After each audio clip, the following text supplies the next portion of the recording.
to decide the game last night. This 3-run home run came in a 6-run fourth inning. That's all the Tigers needed.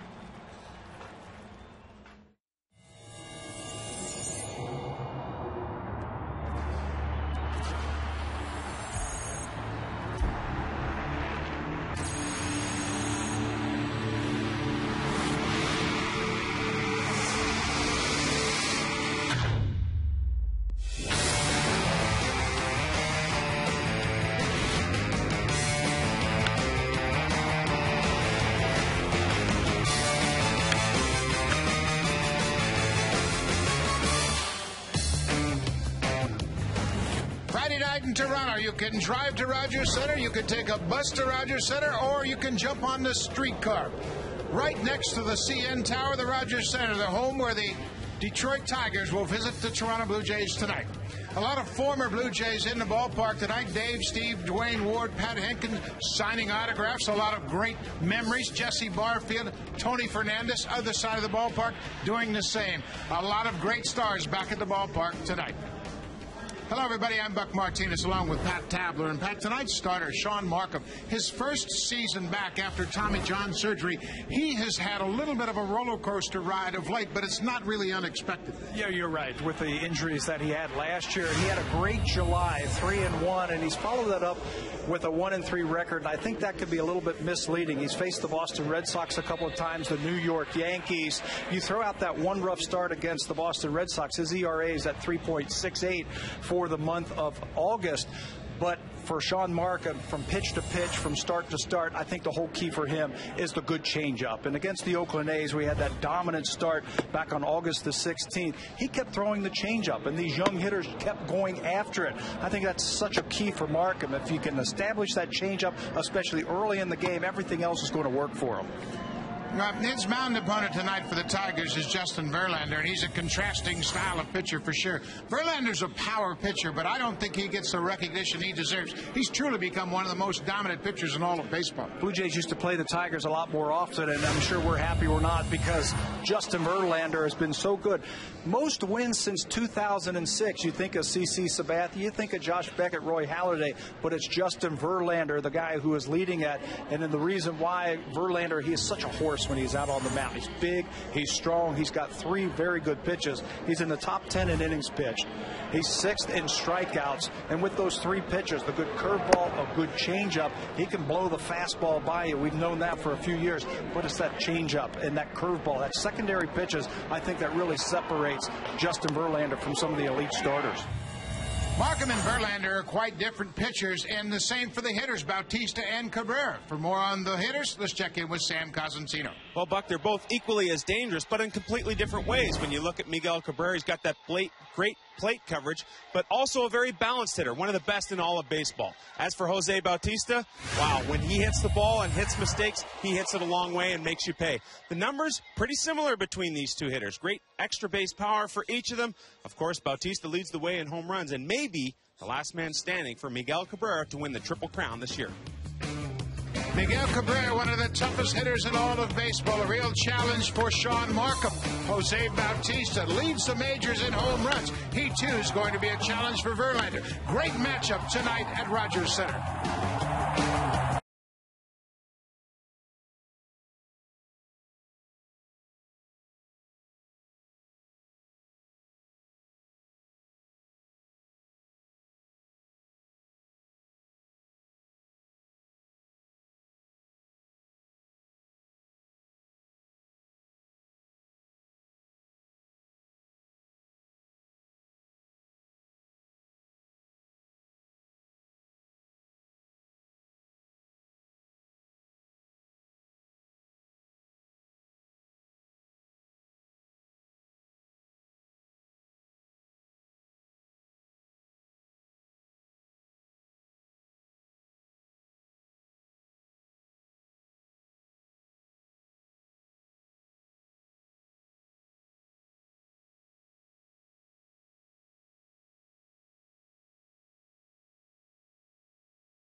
Rogers Center is wide open. The Tigers will take on the Blue Jays in the second game of this 4-game series. Jim Leyland's ball club won 7-1 last night, and it was all about one inning.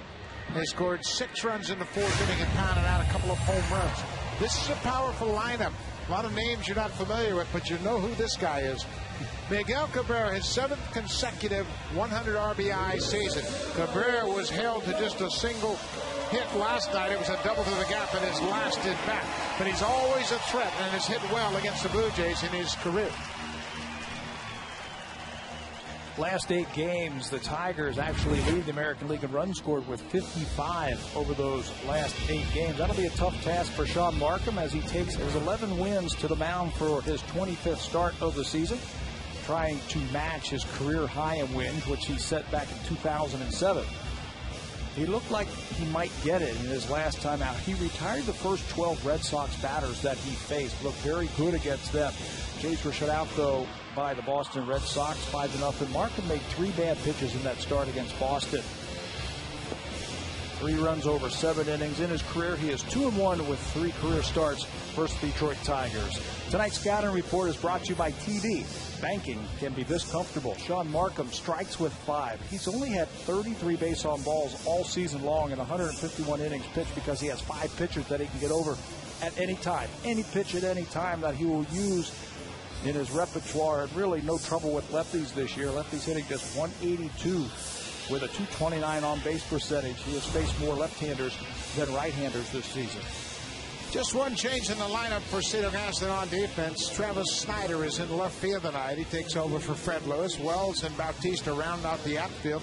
Left side, Edwin Encarnacion. He was committed that big error in that 6th inning that led to that big 6-run inning. And then when you look at Snyder, it's good to see him back and getting the chance tonight. He has really improved his outfield play. He's been on the other end of a fungo bat from Omar Malave for the last week or so, really working on going to the line and coming up throwing and throwing accurately. I think he's improved his defense this season. Rookie Austin Jackson will start things off. Takes a first pitch strike from Sean Markham. Jackson 2 for 5 last night. Leads all Major League rookies with 149 hits. Hits it on the ground to Encarnacion. One down here in the first. You know, when Sean Markham is working quickly and throwing strikes, you'll get a lot of ground ball outs from Markham. Detroit Tigers are not the type of team that sit in there and just work the pitcher, not like the Boston Red Sox or the New York Yankees, Tampa Bay. They get out there and they just start swinging. This lineup's very similar to that Oakland A's lineup that he one hit over 9 innings. A lot of young guys in there, a lot of anxious guys like Will Rhymes, trying to establish a name for themselves. And players that haven't seen Markham before. Again, this is just his 3rd career start versus the Tigers. But with all those young players, they might be susceptible to that good changeup. There's a changeup for his strike. It's 1-1.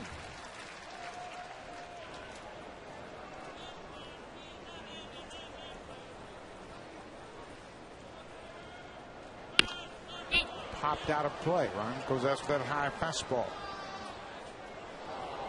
Tigers love Will Rhymes. They call him a grinder, a guy that just knows how to get it done. He's only 5'9", but he has really made an impression early on, batting .318, a 27th round draft pick.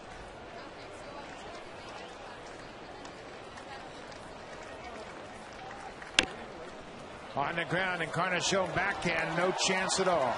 Not much you could do with that one, and he made a wise choice not to make a throw.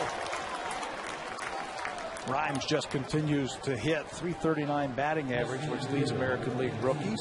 And he'll pick up his first one here tonight. Off the end of the bat, Encarnacion was shading him with 2 strikes back. Watch the last bounce. With that English that he puts on the ball, bounces away from Encarnacion. Really no play. 1 out, 1 on for Johnny Damon. Damon was 1 for 3 last night with a couple of walks.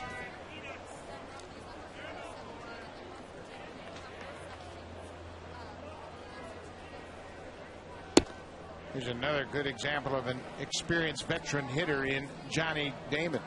2,540 career hits, 7th among active players.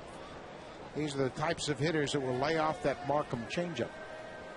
He has seen it enough in his duty through the American League East. Chases that one. It's a ball and a strike. Did you see Johnny Damon glance over toward Edwin Encarnacion to see where he was playing right before that pitch was made? Playing very deep and swung around in that 5-6 hole. If Damon decides to drop one down for a bunt, he might have a good shot at it. Markham's ahead, a ball and 2 strikes. Damon is DH in this lineup, batting ahead of Miguel Cabrera, and last night he did just exactly what Jim Leyland wants. He got on base 3 times ahead of Cabrera.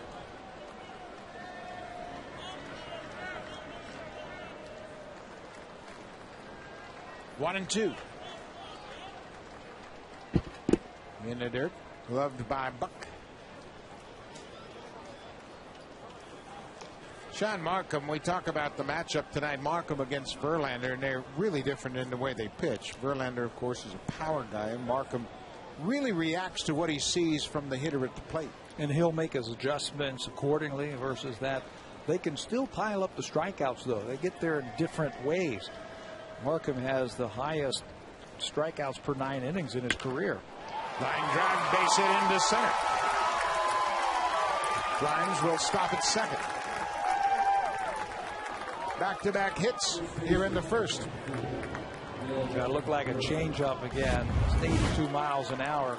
You can see the grip, and this one hangs over the plate. Damon has been doing this for 15 years. Lines it right back through the box for another hit.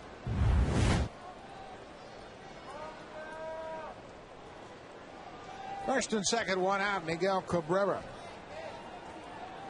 1 for 5 last night. That one hit was a double. Came in the 9th inning.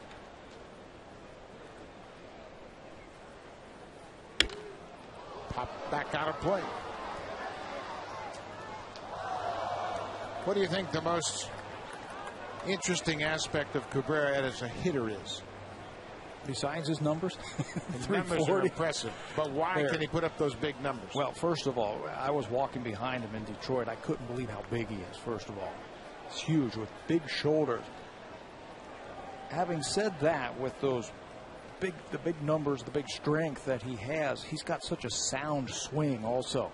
This ball is hit a mile high, but not that deep. Grimes halfway at second. He'll go back as Cabrera flies out to center.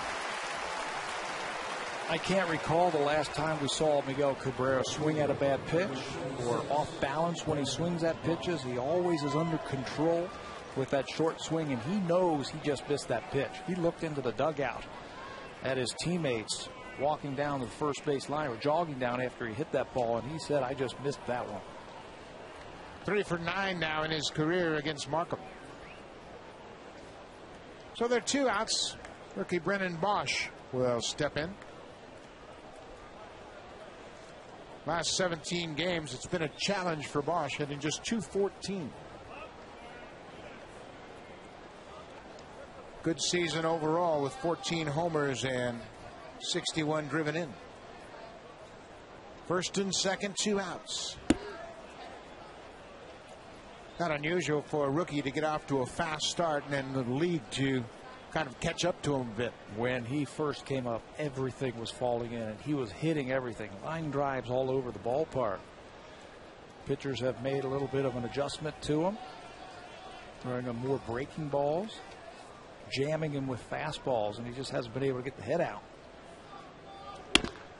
Pulled on the ground, over base, got it, waves Markham off, steps on the bag, Bosch is retired. Tiger strand 2, Markham gets out of the first. Blue Jays will bat bottom of the first.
Bautista with a loss last night.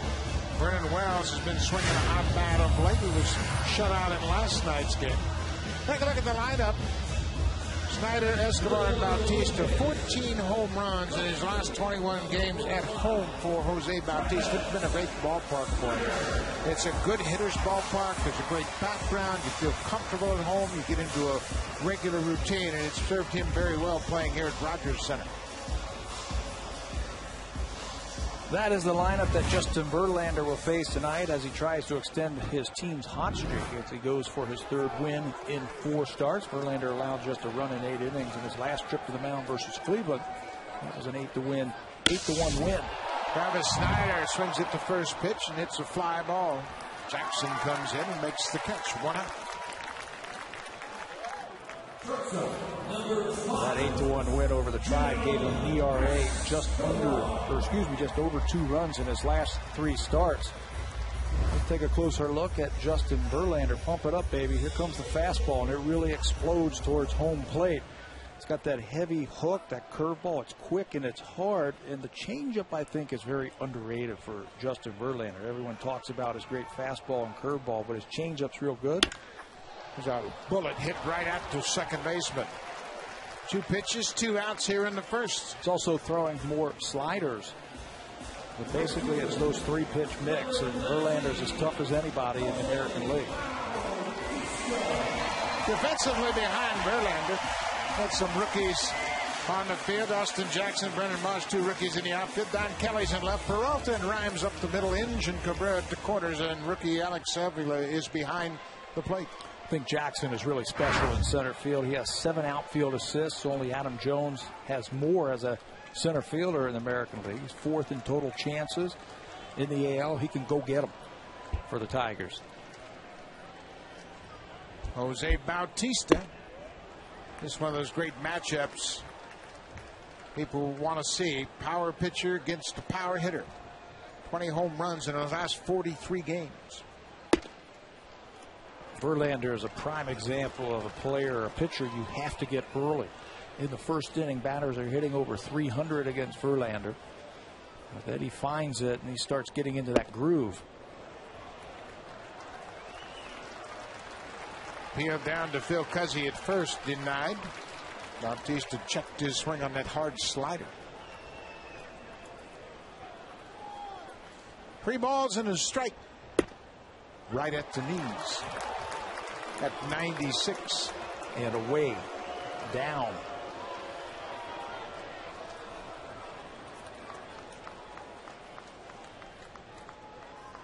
Curveball, he walked him. Wouldn't give in to him on the full count pitch. A 2-out walk issued to Jose Bautista. He's aboard. Vernon Wells, I shortchanged him a bit. He was 1 for 4 in last night's game. Had a double in his last at bat. That'll give him a 6-game hit streak, 10 for 25.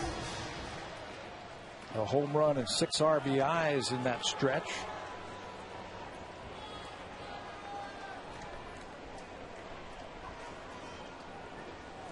Two outs. Bautista at first. Breaking ball down for a ball. He made a great point about Verlander early in the ball game. How you got a chance to get him, it's going to happen early. Blue Jays jumped on him early over in Detroit last time they faced him. John Buck hit a 2-run home run in the second. Bautista had a double in the first. Wise had a triple in the second. Boy, after that second inning, it was lights out. Started using the breaking ball just a little bit more, starting to use his changeup a little bit more.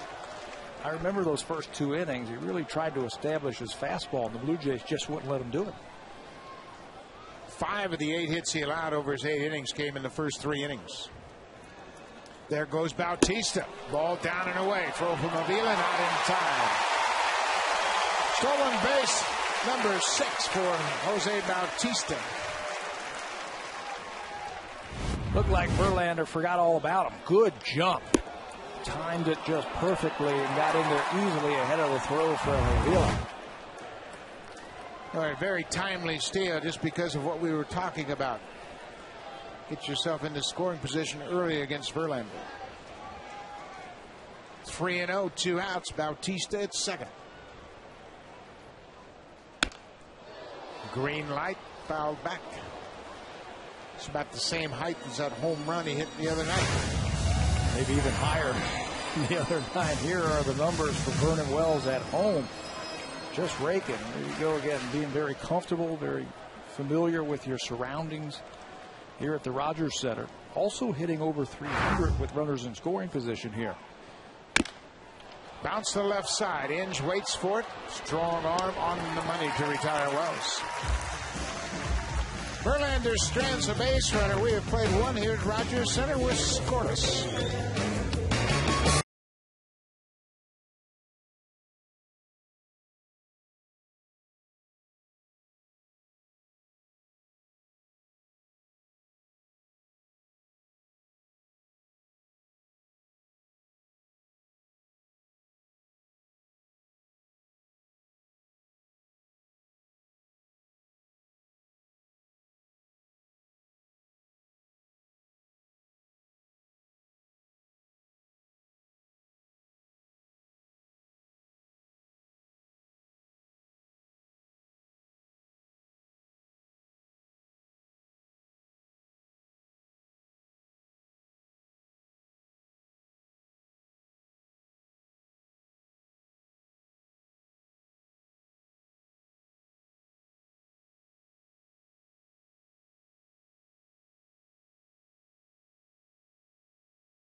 Sharp Aquos products, including a new HD Quadron TV and Blu-ray player.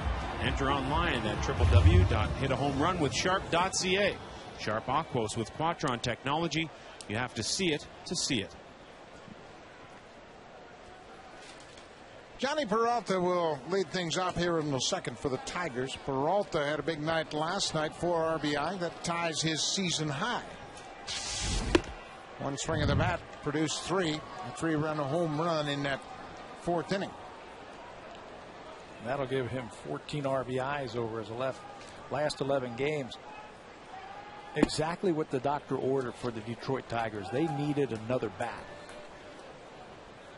With the injuries to Ordonez and Guillen, they were down a hitter. They went out and got Peralta from Cleveland, and he's really taken off. Just fouled at third. Last night, the Tigers had scored a run, and there were 2 on base for him, and he went down and got a low fastball. He likes the ball away from him. He can hook a ball like that. That's down and away to him.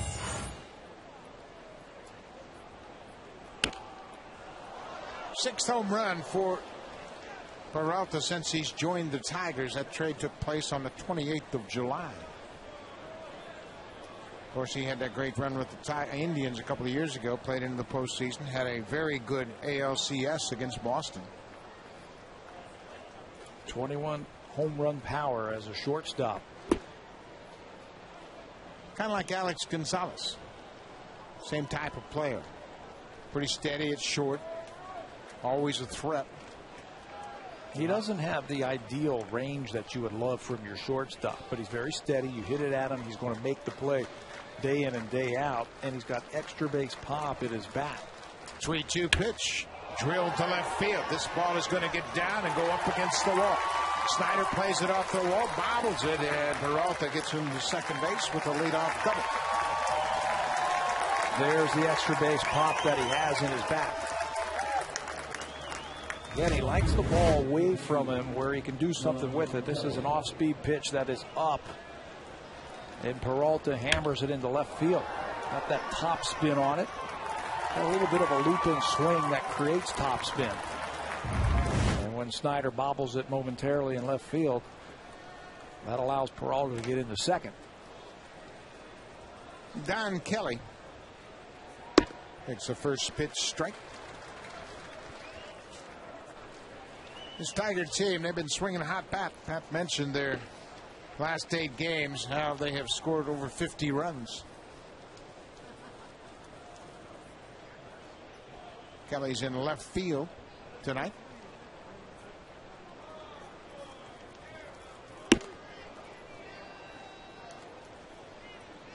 Interesting with Markham, he's got such a good changeup. Everybody in baseball knows it.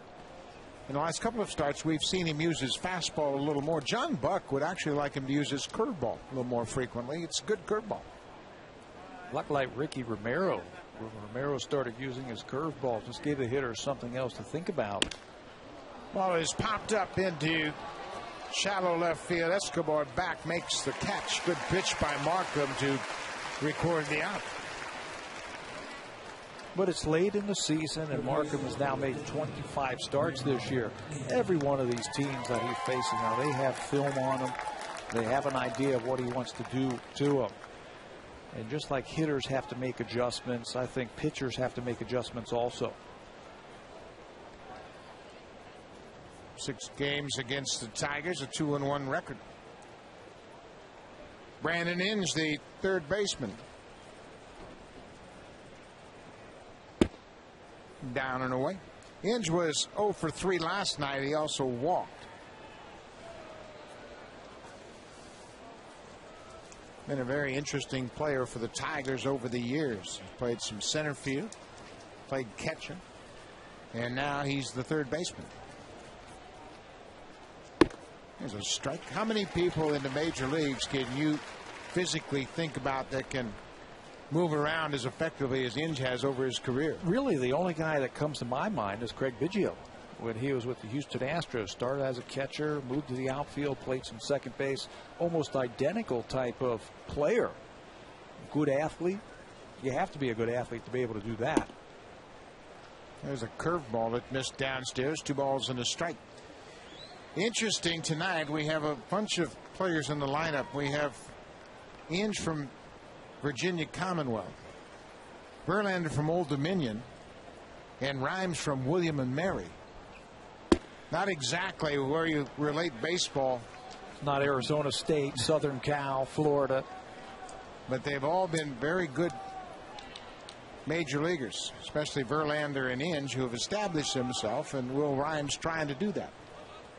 You know, you look at some of the numbers that Inge has had now as he plays for the Tigers. Picked up his 1,000th hit on Tuesday as a Detroit Tiger. He takes the walk. It'll be first and second with 1 out. He is 29th on their all-time hit list, Brandon Inge. He's had a fine career and willing to do whatever it takes. Help the team win. Moving around whenever it was best for the ball club. So now with 1 out and runners at first and second, it'll be Alex Avila, the catcher, batting ninth.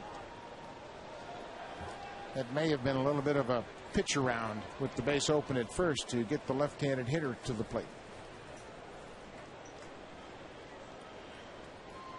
Hasn't had problems with lefties. Although 2 lefties got hits against him in the first inning.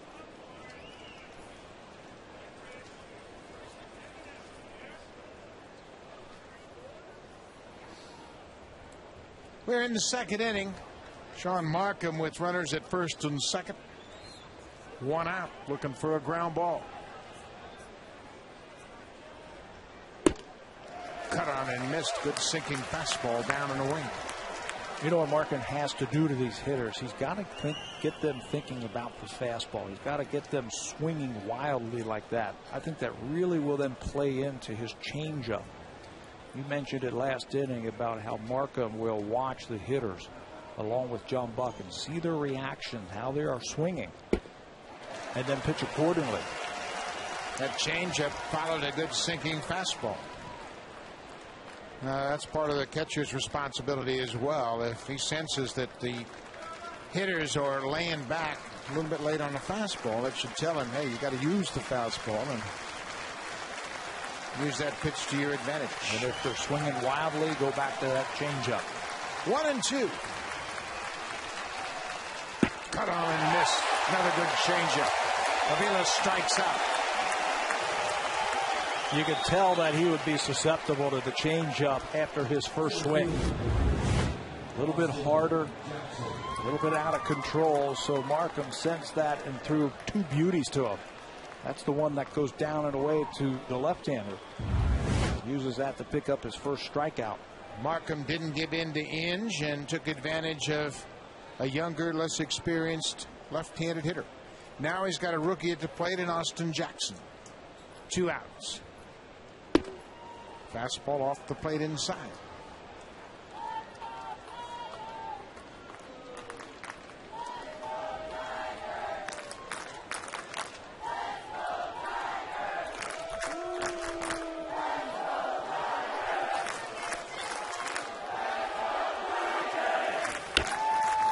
It up. Right side of the infield. Overbay Hill converging on it. Overbay will make the catch, and Markham pitches out a champ. Sean Markham done a great job. Bottom of the order gets Austin Jackson to pop up. We're still scoreless.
lead, 27-13. Tampa Bay right behind them, and then there's the Blue Jays. 6 games over 500.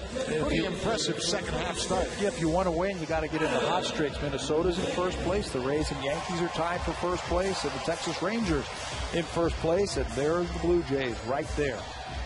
Once you start hanging around in this neighborhood, you get a taste for winning. Cedar Gaston very proud of what his young ball club has done this year, but he wants to make sure they finish up on a strong note. 34 games to go after tonight. Where has the time gone? Good run for Adam Lind over his last 17 games.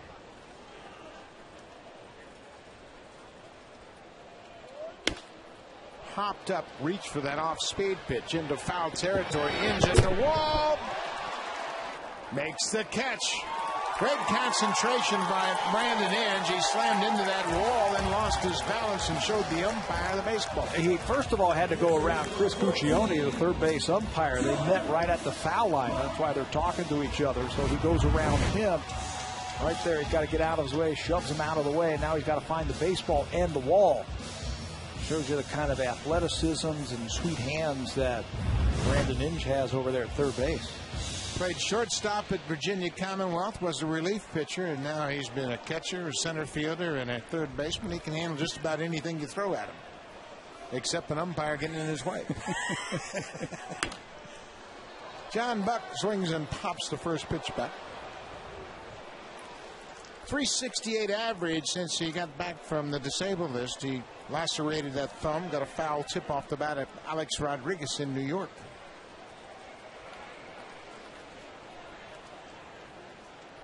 Good hook. 0-2.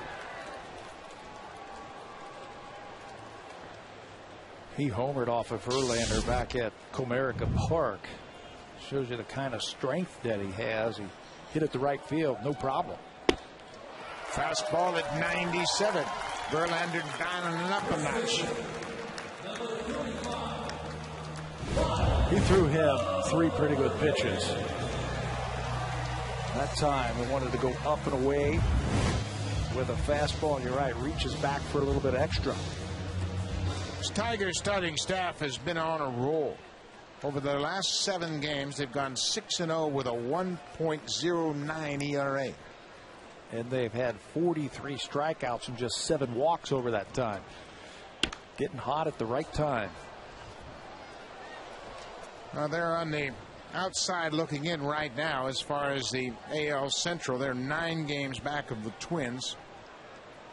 Trail the White Sox by 5.5.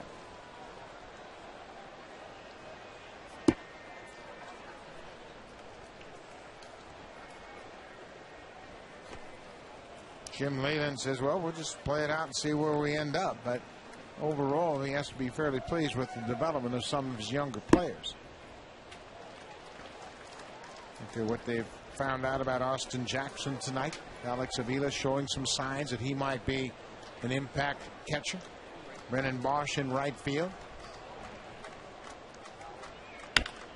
On the ground to third. Inge to Cabrera.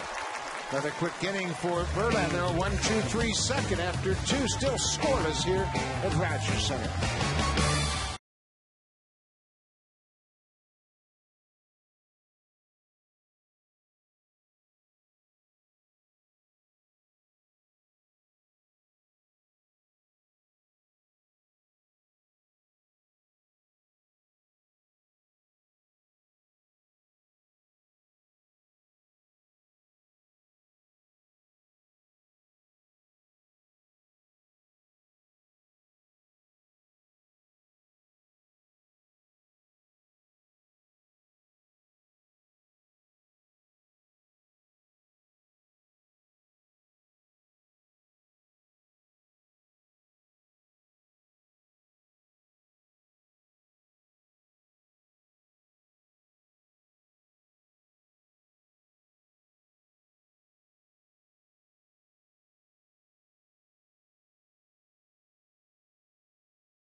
On Rogers Sportsnet, brought to you by your local independently owned home hardware or home hardware building center.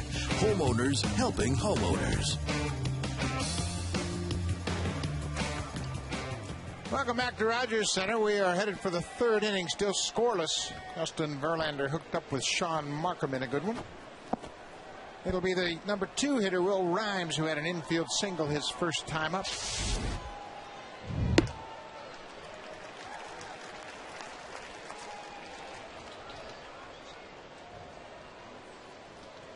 Second baseman Rhymes takes an inside pitch, a ball and a strike, and we're happy to welcome into the booth Dwayne Ward. Great pitcher for a long time here in Toronto. Welcome. Well, thanks a lot, guys. Thanks for having me up here with you guys. It's good to have you back, and obviously this weekend is one where you get to see some of your old pals. But talk about what it means to you to come back here. You were such a big part of all those great teams here in Toronto in the early 90s. Well, you know, a lot of it's just coming back here and reliving some of that, but also, you know, being around the game again. You know, I really enjoy that, you know, seeing Dave, Steve, seeing Pat Hentgen again. I mean, these, you know, Jesse Barfield and Tony, I mean, it's great. It's not just talking about the old stories, is it? It's just talking the game of baseball. Oh, absolutely. You know, it's almost like you're in a clubhouse again, you know, talking shop, and, you know, and you know, we were just arguing about it right now, you know, about Jamie Moyer still pitching. You know, we're going, you know, how's this guy still doing it, you know? But no, it's fun to come back here to Toronto. I love it here. Rhymes chases that pitch. Another young hitter going after a Markham changeup. Buck, you should have seen Wardo and I last night. He was giving me pitching demonstrations in the lobby and everything like that. He knows a little bit about this. Oh, yeah. Well, talk about the breaking ball. Such an important part of your approach. What really was the key for you with that breaking ball? Well, the whole thing is basically just trying to set up the hitter with a couple of fastballs. And you know that, Buck, you caught me when I first came up here to Toronto. And I'll tell you what, setting them up with the fastball, killing them off with the breaking ball. And I didn't have a changeup, even though I could throw one. I just saw no sense in trying to slow it down to give these guys a chance to hit it. And my philosophy behind the breaking ball was basically just try to throw it as hard as I could, make sure it's down in the zone, and I know they'll chase it at least once or twice if I throw it 2 times in a row. When you think back to the great days and you evolved into a great closer, what separates great pitchers, great relief pitchers, from great closers? I think, being a relief pitcher, you got to accept your role. Okay, you're not going to be, in the limelight, being the closer or being that starter. It's basically trying to say that I'm going to accept my role until my time comes. And I just, I happen to be able to come in and set up a great closer in Tom Hentgen and get a lot of playing time, get a lot of activity. And then, get that opportunity to be a closer, I think you got to have a mentality saying, okay, the buck stops here. Not to coin a phrase with Bucky here, but the buck stops here. Before, it was me doing my job to get it to that guy. And now my job is to stop it once it gets to me. And that, to me, is what I think, just the attitude about doing that. Which one did you like better? Which one was harder? You know what? Being the setup guy was harder because, you came into so many situations where you didn't have a chance to start the inning off and finish the game going 1, 2, 3. You had to come into a ball game possibly bases loaded, nobody out. You had to be on your game at that time. And I think being that closer, plus I was always going, 2 or 3 innings. I wasn't just coming out there doing 1 out or 1 inning. I was doing more than 1 inning. That was harder as far as workload. The closer role was stressful because, like I said to you before, the buck stops here. It's going to end right now. I'm going to finish this game off. That's where the pressure came there. But it's just more of a situation just telling yourself that I'm going to go out there and kick someone's rear end, and I'm going to make them like it, and they're not going to get a reputation off me today. And, it was successful for me. You weren't on a pitch count? You know what? I tried to strike out everybody, Buck. You know that. I wasn't happy unless I had at least 2 strikeouts an inning. Let me ask you to break down Miguel Cabrera. How would you approach him? Looking at him right here, I tell you what, I would definitely, keep the ball in on him. Right now, seeing the arm guard on him, he wants the ball out away from him. Everybody wants to extend their arms. I think Cabrera would be a prime candidate to throw the ball into him a couple times tight. Even a changeup in on him would be great because, all he's going to do is pull it foul. And now I got him in a situation where I'm up in the count on him, and I can do a whole lot more with him instead of giving in to him and having to give him something out over the plate. You used to throw 95, 96 with a hammer. All right, what about a guy like Sean Markham, who is deception and adding and subtracting? Well, that to me right here, I think Sean can throw him a change-up inside, no problem at all. That right there is a good pitch. It's down in the zone where, it's enticing enough to him to swing at it. But I think, you throw a fastball in, you can come back with a change-up back in again, throw that breaking ball down the way or something like that down the way. It's enticing to somebody where you're not overpowering, but now all you're doing is you're just messing up that hitter's timing. See, now he wants a little slider out of the way. See, after that first pitch, the pitch before, I'd have come back in on him a little bit and then go back out there again. And that's just baseball 101, just trying to keep the guy off balance, little on, little off, and Markham does this so well. And here's the situation. He didn't fish at it. See, I'd be too scared to go inside. But what's the worst they can do with it if you throw inside? They can pull it foul. All it is just a long strike. What about if he hits it in the 5th deck? Well, if he does that, you can still pitch because you can throw the ball that far.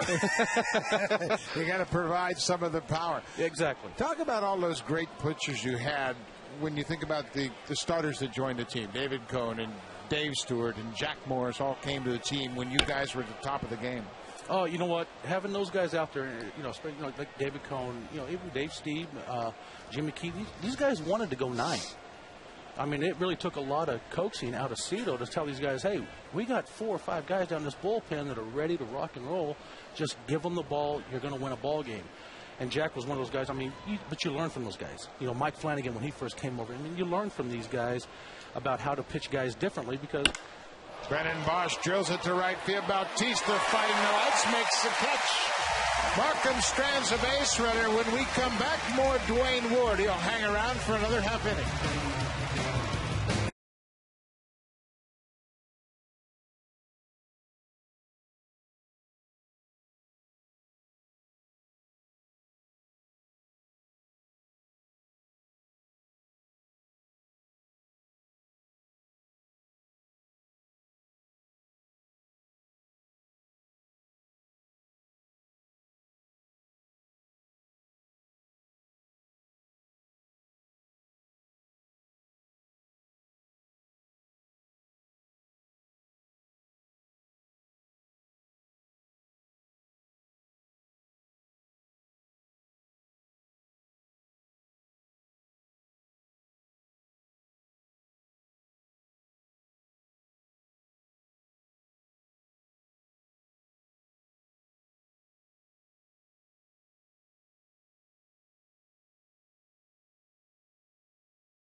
Friday, August 29th, it'll be Dave Steve bobblehead night. The first 10,000 fans that show up at the ballpark on Sunday will get a Dave Steve bobblehead dog honoring his 20th anniversary of the no-hitter against the Indians. For tickets, call 416-341-1234. Log on to BlueJays.com, or you can stop by most Rogers Plus locations.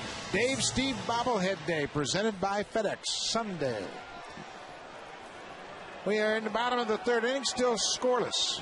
Aaron Hill will lead things off. We are joined by Dwayne Ward here in the booth, and he's going to help us break down this great young right-handed pitcher, Justin Verlander, and he reminds me an awful lot of you with the things he can do with a baseball. Yeah, he's sheer power, and I've had an opportunity to watch him pitch a little bit, and I'll tell you, he is one of those guys that will definitely get inside on you. And he uses that, to his advantage. And I think power pitchers can do that a little bit more than guys that, that are, a little bit more finesse, But still, as a finesse pitcher, Jimmy Key was probably one of the best at it. He still pitched in. And he still, you have to give, that respect of that inside pitch to get that away pitch. And Jimmy Key was one of those guys, and you caught him, Buck. I mean, he's gonna throw that changeup down the way, or he's going to try to backdoor you with that little slider. But you got to set that up with the inside pitch. But being a power pitcher like Verlander, I mean, I sit there and watch him. I'd like to see him do a little bit less hand motion, with his windup, to kind of control his body a little bit, to get more around strike zone where he can square his body up to home plate, to the catcher. But I like watching him throw because he's like me, he throws hard. Whose side are you on? You want him to be better? You know what? He can work on this. He can work on this in the off season. But you mentioned about pitching inside. You watch a lot of baseball still since you've been out of baseball. Do pitchers pitch inside enough now? No, I don't think pitchers pitch inside enough at all. And that's somewhere along the line, I think it just went to a point where everybody started, all like Greg Maddux, or Tom Glavine, throwing the ball away, trying to get you out of the way. I think pitching away is going to get you hurt more than it's going to, than it's going to help you, unless you establish that inside thing to open up that outside pitch. And Doug being a catcher and you actually being a hitter, I mean, you have to give up something to get something. I didn't like the ball inside. No, nobody does. Nobody does. And I think that's, that's a part of the game, I think, today that's kind of drifted away, that you just don't have those guys that establish that inside pitch to open up things away from them. 2 balls and a strike to Encarnacion. Fouled it right off the mask of Avila.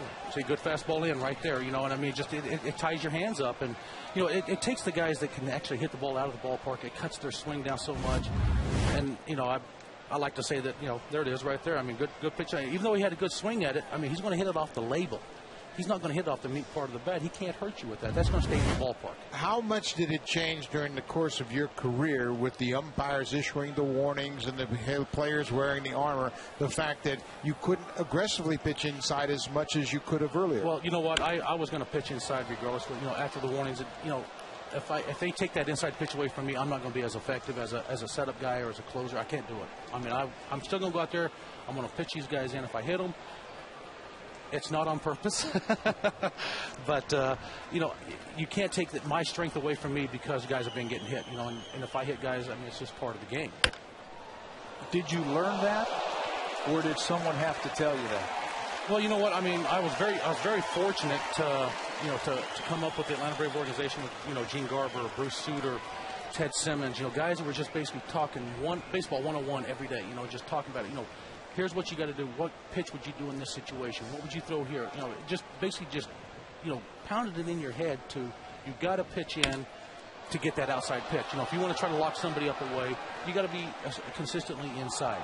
That last swing was a great example of pitching inside and then reaching for an outside. And you know, I like to always say it. Yeah, I always like to say, you know, if you look at him, you know, watch where his rear end goes. It goes out, and now here he goes, trying to reach for it. I've always said, you know, if the butt's not in it, the heart's not in it. So that's Verlander establishing that inside pitch, and there it is, broken back ground ball. But that's textbook right there of a power pitcher going away, and then coming back inside. I mean, it cuts him down, it keeps him in the ballpark, and now that pitcher's done his job to get a ground ball or a pop-up. Can I use that? His butt's not in it, his heart's not in it? Oh, yeah, if the butt's not in it, the heart's not in it, you know. But, I mean, but if you do that consistently, you know, pitching in, you know, I mean, that's, you know, the guys are eventually, they got to respect it, and they're going to say, that's all he's going to do to me. And I faced Tabby, you know, when he was with, you know, Cleveland stuff. You got to pitch in just so that you get that respect there, because I know these guys all want to extend their arm. What are they looking for? They're looking to go deep. You sure they didn't pinch hit for me when you came in? You sure about that? No, I tell you what, I think I actually had to face you a couple of times. You know, I remember at the old stadium, and I came back and I said bowling ball. Yeah. It's like hitting a bowling ball. Travis Snyder with 2 outs. Takes a pitch inside. See, One final thought. Well, the key for Verlander right here is like he's thrown 2 times inside the left-hander, but he's missed twice. You got to throw inside for strikes. And that way you get up on a guy. 2 balls and no strikes. Hit hard to center field. Jackson on a run. He's got Spade. He's going to make the grab in front of the warning track. Dwayne Ward, a real pleasure. Great to have you back in Toronto. Always a pleasure to see you. Always nice to see you back again, too. Tabby, thank you so much. Great to see you, Wardo. Great to see you. Great. We played 3 innings here at Rogers Center. We are still scoreless. Great pitching duel.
Premier League soccer on Sportsnet. Manchester United versus West Ham tomorrow at 12 Eastern, 9 Pacific on Rogers Sportsnet 1. Free preview is now available. Contact your television service provider.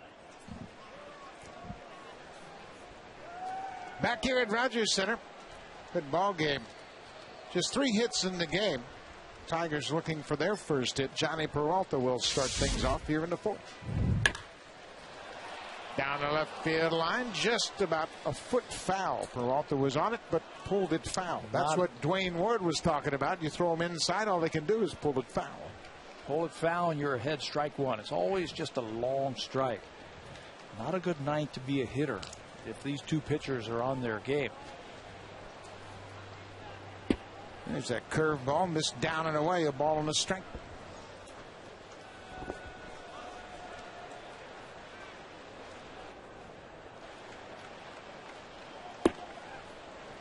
Laid out that changeup.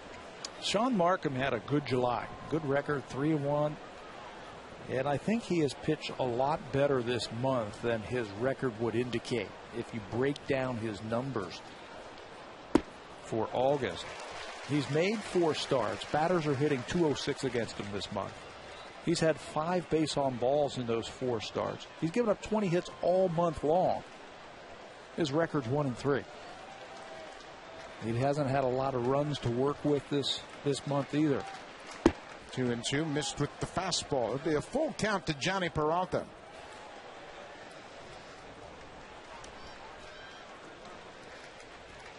Peralta pops this one up with the changeup. Brendan Wells over into right center, makes the catch.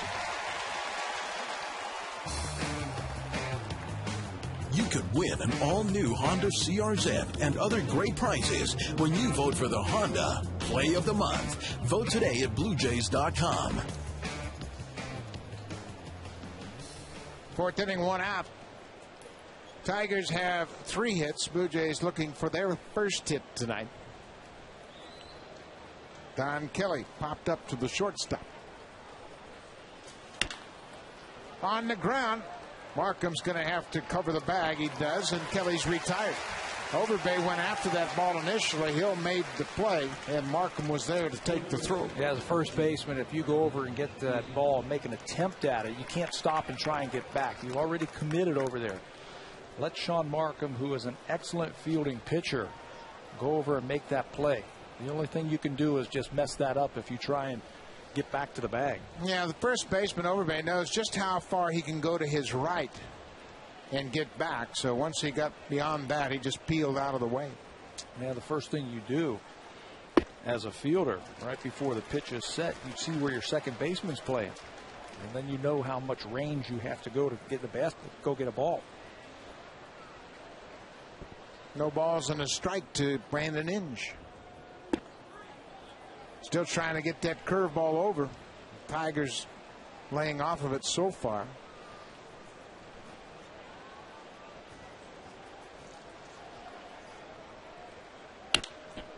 Cold foul.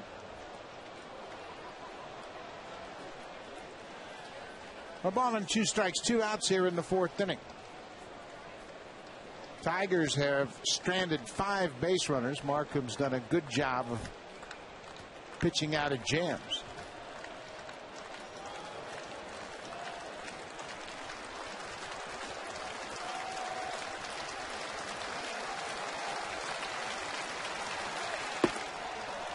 Laid off that outside fastball. You can see how tentative Inge was. He anticipated a changeup and got the fastball, and he just kind of felt for it in case it was over the corner. If that's on the plate, he's got another strikeout. Comes right back with a changeup and gets Inge. First 3 up, 3 down inning of the night for Sean Markham. He gets Inge to chase the changeup.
every time Toronto hits a home run in the 4th inning. Someone with a pretty and sharp Aquos Quadron TV Plus Blu-ray player. Quadron, it's 4 colors, not 3. To enter, visit hitahomerunwithsharp.ca. Scoreless ball game here, bottom of the 4th inning. Blue Jays looking for their first hit of the ball game against Justin Verlander. It'll be 2, 3, and 4 in the lineup. Escobar, Bautista, and Vernon Wells. Curveball missed down and away. Escobar hit a line drive right after second baseman for an out his first time up. Boy, you talk about a textbook package of pitches. Verlander has it.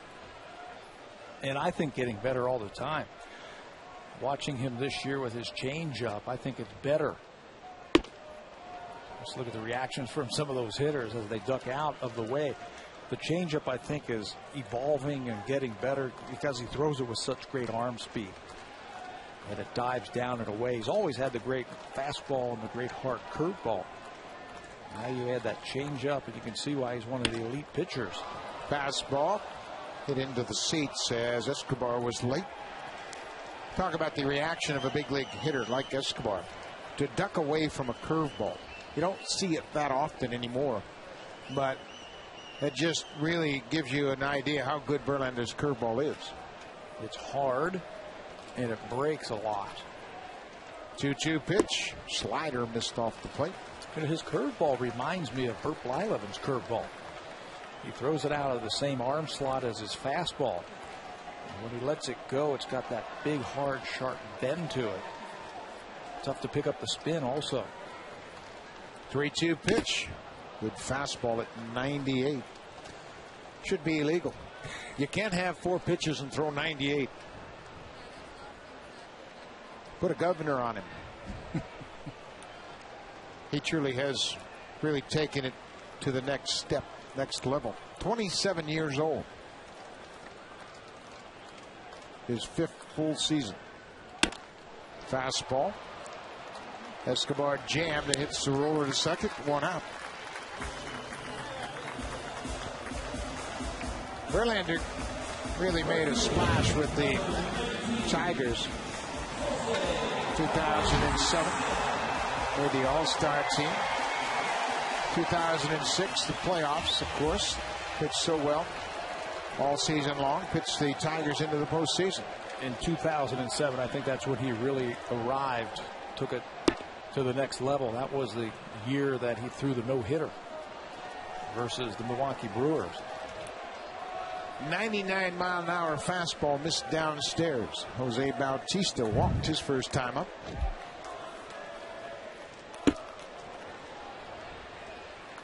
So you just can't command a 99-mile-an-hour fastball. You've got to take a little off. 2-0. And it's so free and easy also. It really doesn't look like a max effort type of thing. Long drive, left field, Bautista! Home run! Number 42 for Jose Bautista.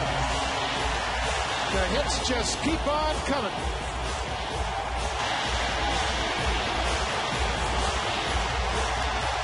It looked like Verlander made an effort to try and throw the ball as hard as he can. 99 for ball 1, 99 for ball 2. Reaches back, and Bautista's going to turn on this one.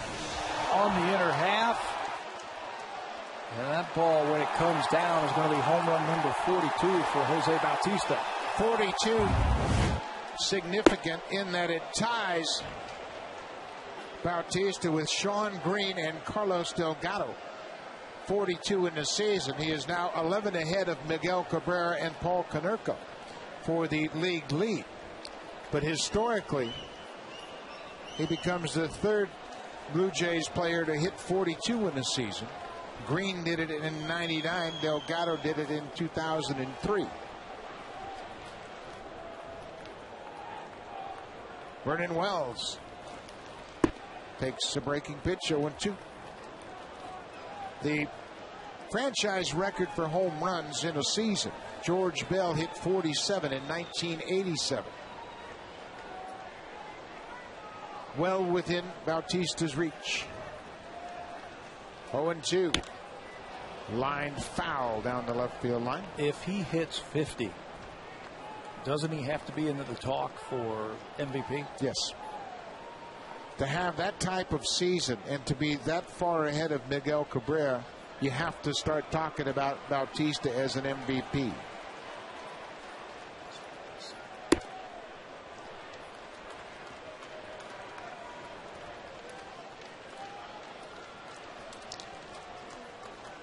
.97 ribbies now, closing in on Cabrera. Wells goes down the right side. Cabrera has 104 RBI. Bautista's just 7 behind him.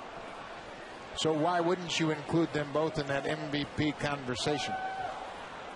He gets to 50 home runs. Might be the favorite. 1-2. High fly ball to right. Bosch in. Wells is retired. 2 outs. Verlander doesn't give up a lot of home runs, just 12 of them. There's the stare as Bautista comes around the bases. Walked off the mound and looked at the big slugger for the Blue Jays. That was power versus power. We talked about the classic matchup with Bautista and Cabrera in this game, facing Verlander and Markham respectively.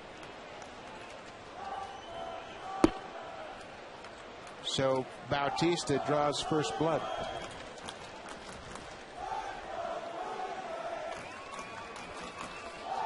Adam Lynn off the plate inside.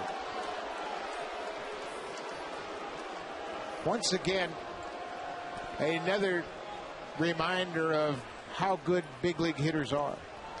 97-mile-an-hour fastball, but Bautista had the count in his favor, 2 balls and no strikes. But it also speaks to the effectiveness of a pitcher like Verlander when you can throw a combination of pitches and pitch ahead. How you can have the upper hand. I just got the feeling that he was going to show him fastball and just challenge him and say, okay, let me see you hit my best pitch. He reached back for a couple of extra miles per hour in those first 2 pitches. 2-1. Then fouls it back. First time Bautista drew the walk. Verlander threw him a breaking ball and walked him on a full count. But in the second at bat, he threw him 3 fastballs. 99, 99, and 97. You know, it helped that that ball was down. Quicker path to the ball when it's down just a little bit more. Just drop the head of the bat on it. Got to hit it out in front. And we have said it a few times this year. Jose Bautista can turn around anybody's fastball.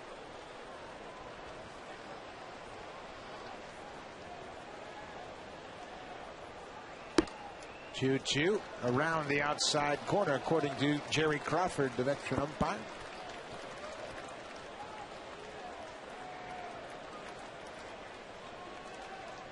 Full count. 2 outs here in the 4th. Bounced on the right side. Cabrera has it. Underhand to Verlander. Lynn's retired.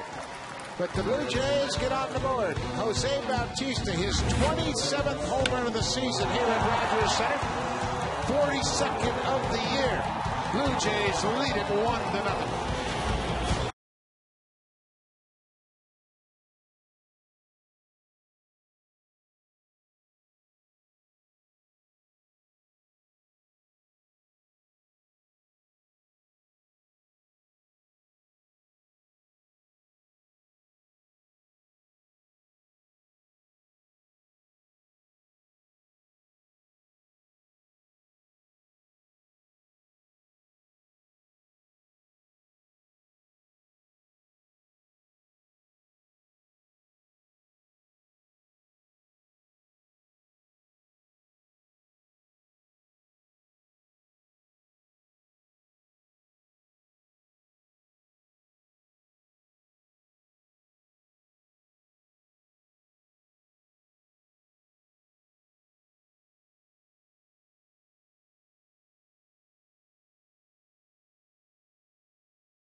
We're from Toronto General and Western Hospital Foundation, courtesy of TD Canada Trust. They had a great perspective of a long home run off the bat of Jose Bautista. Beautiful ball game going on here at Rogers Center tonight. It's a 1-0 lead for the Blue Jays. Bautista's hit the first hit off of Justin Verlander. Catcher Alex Avila fouls off the first pitch. He was a strikeout victim his first time up. Blue Jays lead it on the solo home run off the bat of Jose Bautista, his 42nd of the season.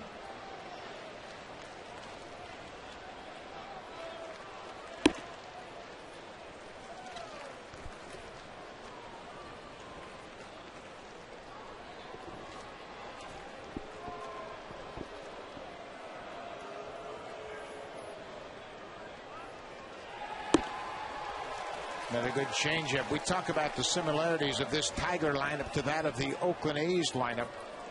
The team that Markham one hit. A lot of young hitters in the lineup, not ready to identify that great changeup. Not having a lot of familiarity with Sean Markham.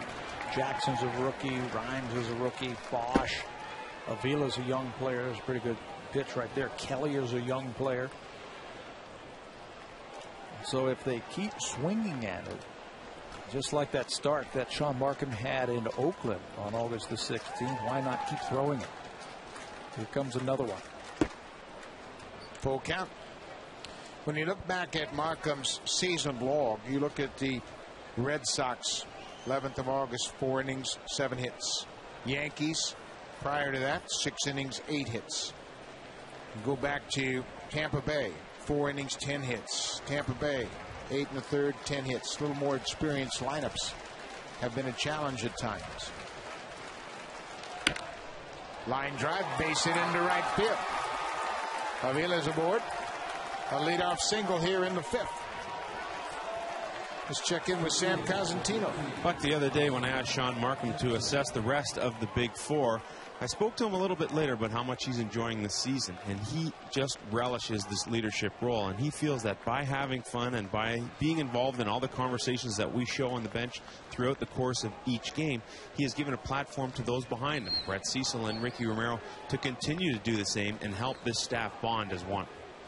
Well, it's important that you really think like a unit, and that's what the starters have done. There goes Avila, hit and run, works into center field, a base hit. Avila will have to stop, as wasn't quite sure where that ball was. I don't think he could have gone to third base. Jackson gets the base hit, back-to-back hits here in the 5th. You got to pick the baseball up, and if you don't, pick up your third base coach. He'll tell you where the ball is. Obvious hit and run with the catcher running, and he stops right at second base. You're down by a run, and once he picked it up, it was a little bit too late. Yeah, that's a very difficult play to go to third on. It's right to the center fielder. Wells is running right back toward the infield, and would have been a gamble. So first and second, nobody out. Will Rhimes, the second baseman. Rhimes has singled in 2 trips. And this will be interesting here if Jim Leland decides to put the bunt on. You've got the catcher running at second base. Chance that if he does bunt, not showing bunt, drills it to right field, but it's right at Bautista. Jumped on the first pitch. Runners are going to have to hold ground. You could win an all-new Honda CRZ and other great prizes when you vote for the Honda Play of the Month. Vote today at BlueJays.com. First and second now, 1 out for Johnny Damon. Jim Leland was trying to make something work right there. He knew that the catcher was at second base, and if he put a bunt down, there was a good shot at getting him at third base. So he actually put the hit and run on with Will Rhimes. Not a bad move. He just couldn't get the ball on the ground. Johnny Damon, a single and a ground out. Chases that changeup on the first pitch. Boy, this would be a great time for the first double play of the night for Markham. Cabrera on deck, 1 out, chance to get out of the inning and leave him standing on deck. Yeah, make him lead off the next inning. Markham, even though he throws a lot of ground ball outs, has only coaxed 8 ground ball double plays this year. Surprising number.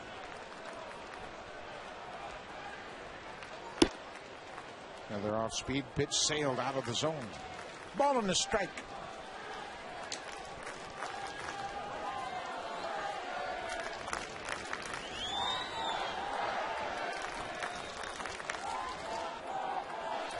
Avila at second. Jackson at first.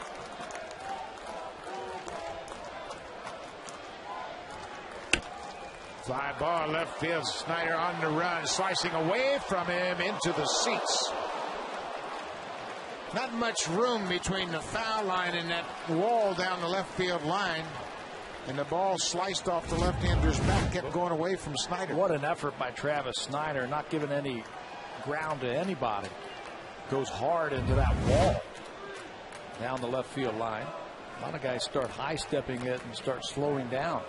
Not Travis Snyder on that one. No, that just reminded him of a linebacker. He just ran right into it. No second thoughts at all.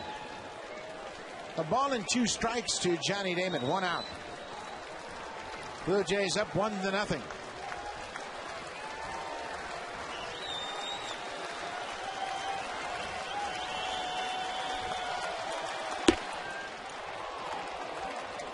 One of Markham's best fastballs of the night, but sailed up and away from Damon.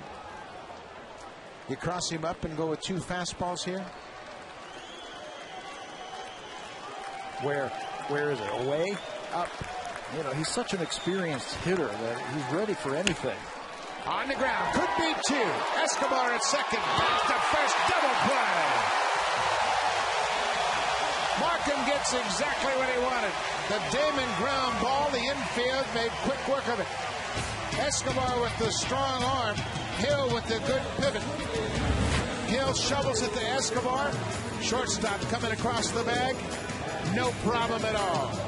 1-0 Blue Jays.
Represents another edition of At My Best Junior Jays Saturdays. Come down to the Rogers Center nice and early. Visit the Gate 11 Interactive Zone.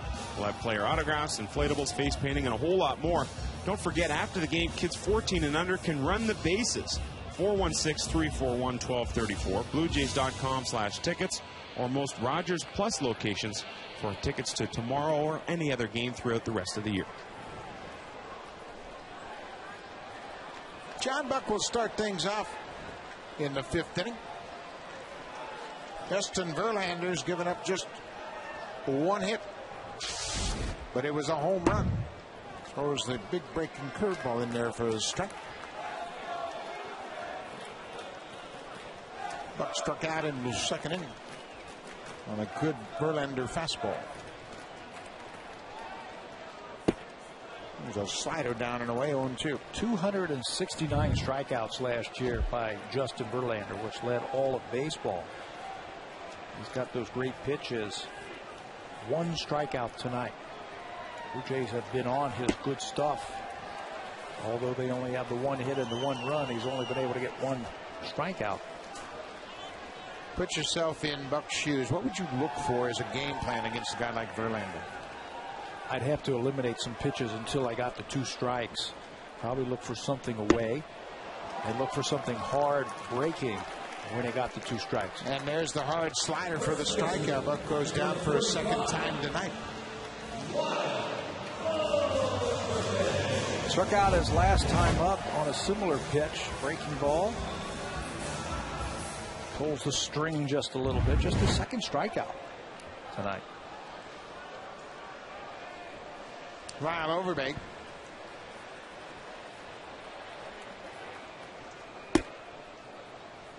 Well, good movement on that fastball, but it took it out of the zone.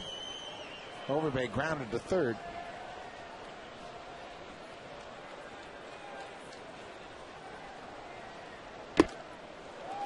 Good cut on the fastball.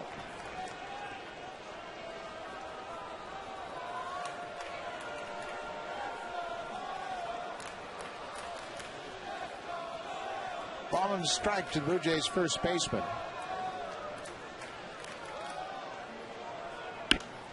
Late on a fastball. Check in with Sam Cosentino. Buck, there's always been a great debate amongst hitters whether they use the cupped bat or the uncupped bat. And before signing with the Toronto Blue Jays in the offseason of 2006, Lyle Overbay went back to the non-cupped bat. Feels like he gets a little more pop. Both of you guys were hitters at the major league level. What did you prefer? One with lots of hits in it. A wide one. Strike 3 call. Back door gets Overbay. Back-to-back strikeouts here in the 5th inning.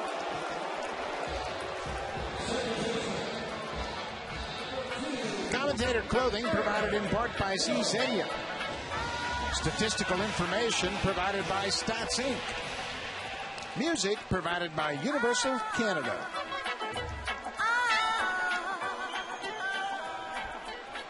So you're telling me you couldn't find a bat wide enough? Oh, I tried them all. The other day I was going through some of my old papers and I found a report, an order form report from Hillerich and Bradsby, Louisville Slugger. I must have ordered more bats than anybody in the history of the game. I had every kind of bat you could think of. Make, model, weight, size, everything. Couldn't hit with any of them. Cupped, uncupped, wide, narrow, didn't make any difference. Had the same swing with every bat. Bad. 3-pitch strikeout. Verlander strikes out to side in the 5th inning. Strikeouts 2, 3, and 4 come in order here in the 6th. Verlander still trails the Blue Jays 1-0.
Town, and Pat Hentgen was one of the great pitchers. Won the Cy Young Award while pitching for the Blue Jays, and certainly another great example of homegrown talent. Drafted and developed by the Blue Jays, made his way to the big leagues with Toronto, and established everything he needed to do as a starting pitcher. He truly controlled at bats. and a good 4-pitch pitcher, and a guy that didn't throw as hard as Justin Verlander, but certainly as effective. Pat Hentgen, welcome to the booth. Hey, yeah, it's great to be here. Thanks for having me. Good night for you, huh? Oh, it's awesome. Playing the Tigers? I know. I grew up there. You're right. It's awesome. Yeah, tough pitcher tonight. Good pitching matchup. Great pitching matchup. You can appreciate that. I knew it was coming. I saw the box score. I knew who was going tonight. I knew it was ready for a great low-scoring game. Well, we're going to throw you a tough question right off the bat. Miguel Cabrera, the hitter. I know you love to break down hitters. Break Cabrera down and why he's so good and what you would do as a pitcher against him. I'll tell you what. I wouldn't let him beat me. I think you got to treat him like that type of respect. I mean, this guy's got power to all fields. He's got a great eye. He's got great average. He controls the play. He's like Derek Jeter with power. Okay? He can spray the ball, and I really don't know where I'd go with the ball. I try to keep it down and away, up and in. And if you got a chance to walk him and it won't hurt you, I'd manage my way through the lineup, and I'd try to win that way. Did you sense hitters would think along with you when you were out there? I did. I mean, I like I said, I would pitch around guys. When I look back on it, I would pitch around guys knowing the fact that I was trying to manage the lineup and win the game. I may not have liked my matchup with me against Cabrera. I'd rather take my chances with the guy on deck. And that's just the way I approached the game. That's the way I did it. He seems to think along with pitchers. That's a pretty good idea. Tremendous plate coverage, power to left, power to right. I mean, he's an ideal hitter. He's the perfect hitter. When you first joined the Blue Jays, you pitched out of the bullpen.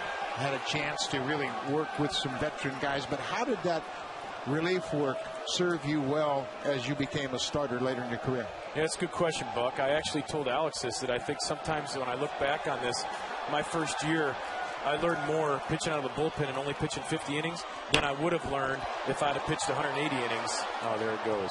Good foul. Home run, Cabrera. And you were right. There it goes. You know when you're a pitcher when they're going, don't you? You know that sound, yeah, don't you? I heard that sound. Yeah, he's tough. That guy's tough. Solo home run by Miguel Cabrera, and knocks it at 1-all here for Cabrera. His 32nd home run of the season, and we highlighted Bautista and Cabrera at the start of the show, and they've come through for their teams. Same with Markham and Verlander. We talked about that at the beginning of the show.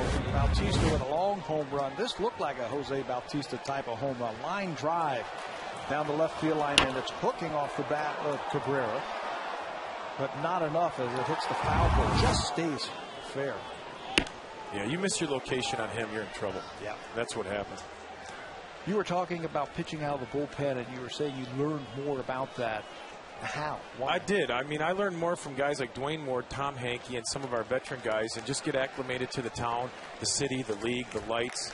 And just learning about, how important it is to pay attention and watch the game and learn from your players that you play with, not only the guys you play against, and I just think that you can learn a lot being up here, even though you're not playing as much as you would be in the minors. Bosch is retired by Escobar at shortstop. One thing you see a defensive change here. Lewis comes into the ball game and moves into left field. Snyder moves from left to right field. And Jose Bautista takes over at first base for Lyle Overbay. We're not sure what the reason is, but it must be related to Overbay, of course, and we'll get that to you when we can. But I wanted to ask you a question, and one of the phrases I always really enjoyed hearing from you was talking shop. And you had a chance to talk shop with some great pitchers, Roger Clemens and Chris Carpenter and those guys. Talk about how that helped you develop as a player as we look at another base hit. Right. Well, I was fortunate to play with some great pitchers, like you said, Dave Stieb, Jimmy Key, Dwayne Ward, Tom Hankey, Dave Stewart, Juan Guzman. I'm forgetting some guys, Clemens, David Cohn, Stottlemyre, David Wells. I mean, tremendous pitching staffs, great staffs to break in. And, I just tried to pick their brain, to be honest with you. And Jack Morris was probably the one guy in 92 and 93 that, he really taught me to just go out there and give it everything you have until the manager comes and gets you. I'll never forget that. The day in the sauna, he said to me, listen, kid, he said, you pitch and you take the ball. He said, every fit day, and he said, you go as hard as you can until the manager comes and gets you. And I remember thinking, that's what I'm going to do. And my dad always told me, if Jack runs, you run. If he throws, you throw. Because I grew up in Detroit, right, guys? So, I was really following him around like a puppy when I look back on it. Don Kelly with a man at first. Johnny Peralta single. We have talked about the camaraderie developing among this starting staff. The four top guys in a rotation seem to have a competitive spirit that serves them all well. Can you relate to that in some of the staffs you pitched on? Absolutely. I mean, you know, you have that competitive, you know, you just want to outdo the other guy. And it's a great feeling. It's a feeling that, you know, as a pitcher, you go out there and Markham's going to throw a good game, and he's on his way to having a good game. And then, you know, the next guy going out there, it's like, I got to keep the baton going. I got to keep it rolling. I got to keep it rolling. And that's what happens as a starting pitcher. I know when I played in St. Louis, we had 5 guys make every start, and we were proud of that. Nobody missed any starts. And that's, I don't know if I'm wrong on that. I mean, maybe we missed one. I think Andy Bennis may have got a shot in the knee to drain some liquid out of his knee, but I think we all made our start. You're right. And we took some pride in that. You know, we wanted to answer the bell, and we wanted to give our team a chance to win. 0-2 to Don Kelly. Stick together off the field, too, the pitchers? You do stick together off the field. Sometimes you may not click with a guy. That's okay. You guys know. You guys played. You're in the locker room forever. I hung out with Ed Sprague when I played here. You know, he was a third baseman. In St. Louis, I hung out with a pitcher. In Baltimore, I hung out with a catcher. So, you know, it doesn't really matter. It's just about playing out there as a team and winning together as a unit. Another 0-2 pitch to Don Kelly. Peralta at first. Base hit into right field. Snyder gets over quickly. Kelly around second, headed for third. Tigers have gotten to Markham here in the 6th inning. A home run, and now back-to-back singles after the out. They've seen that changeup now for a couple of innings, and now they're sitting on it. Even with 2 strikes, they're waiting back and making sure Markham gets that ball up to him. Not fishing for it in the dirt. Pat, you have spent time with the team in spring training. You've seen the team in the minor leagues. You've seen some of the younger pitchers develop. Going back to spring training, how has this group of starting pitchers impressed you with what they have done through the first 5 months of this season? Well, it's been fun. I mean, I watch the games all the time from my home in Michigan, and you know, Bruce, I think, has done a great job keeping these guys confident, keeping these guys healthy, and keeping them strong. And I think that's a big part of being a pitching coach is that confidence factor. And I think you got guys that are confident. Markham's confident. Romero's confident. Brandon Morrow, if he's not confident, he sure as heck should be. The stuff he's got. And, you know, Cecil. I remember seeing Cecil in the minor leagues. He was just electric with his slider and, you know, coming up with his changeup. And you know, who am I forgetting? Oh, Zepchinski, another guy that's got the good slider. So they've got a nice group together. I think they're very competitive, and I think it's awesome. Yeah, it's been great. Brandon Inge with 1 out, runners at the corners. I got to ask you, Kyle Drabek was named the pitcher of the year in the Eastern League. You got a chance to see him. What are your expectations from Drabek? Good starting pitcher in the big leagues. Probably ready to play here right now, I would think. I don't know. I haven't seen him pitch lately.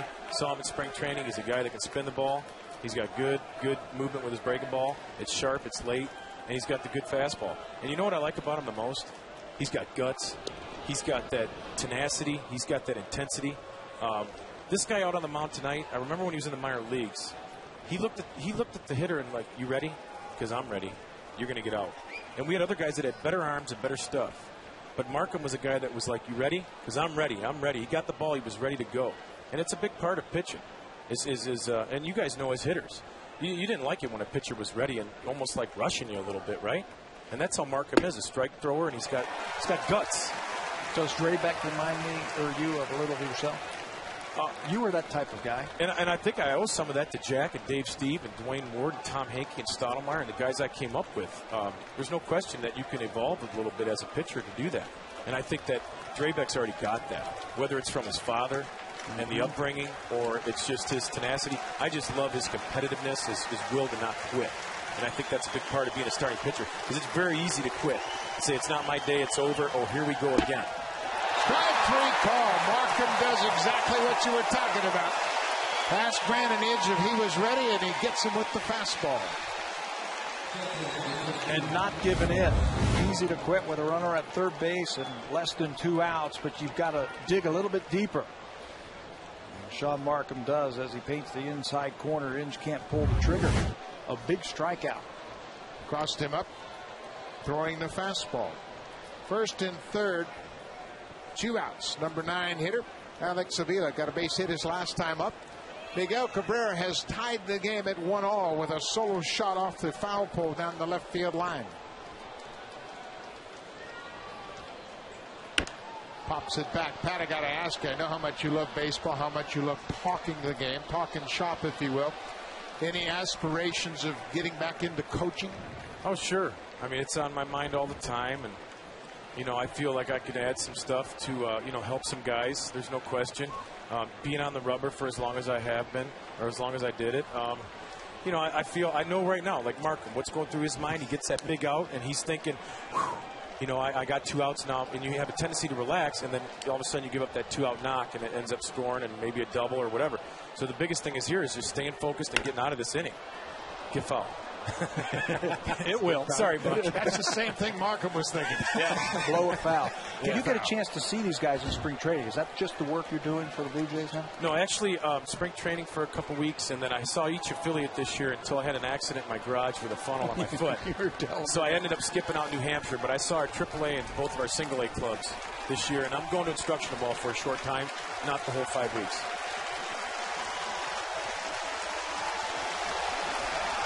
Well, they can certainly use you and talk shop with you, and I know they'll gain from it.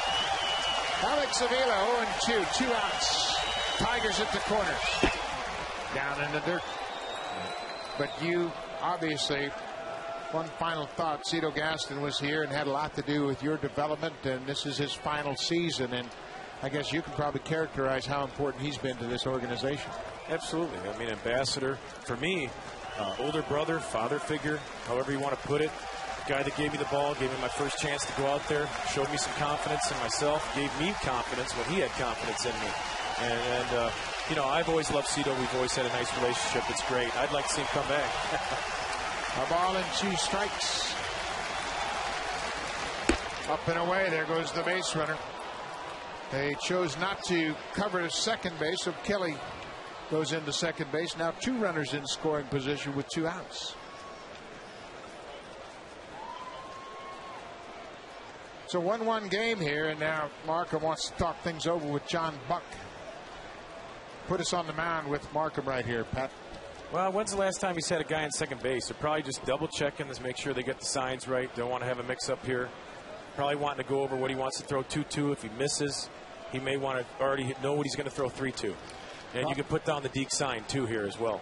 Put the Deke sign down. Yeah. So the runner at second base thinks it's a fastball, whatever. Right. Call slider away and throw a heater in, or call the heater in and throw a breaking ball away, and then know what you're going to do, whether you throw a ball or a strike or a foul ball coming back 3-2. If you miss here, you already know what you're going to throw 3-2. Sometimes there'll be no sign here.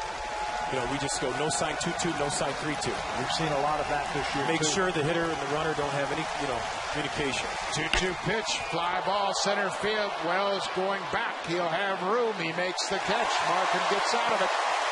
Tigers tie it up on a long home run. Pat Hentgen, a real pleasure. Great to have you around. Okay. I'm looking forward to having you around for a long time. All right, thanks. Thanks for having me.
game set between the Tigers and the Jays. Brandon Morrow gets the ball for Toronto. He's 9-6, and Jeremy Bonderman has been scratched. Alfredo Figueroa, 0-1 with a 5.79 ERA, comes out of the pen for the Tigers.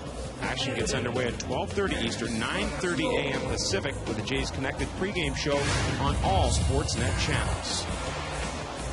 Alfredo Figueroa, 0-1 on the season, filling in for Jeremy Bonderman, who will be scratched. Brandon Morrow will go up against the Tigers, 9-6, trying to win his 10th game.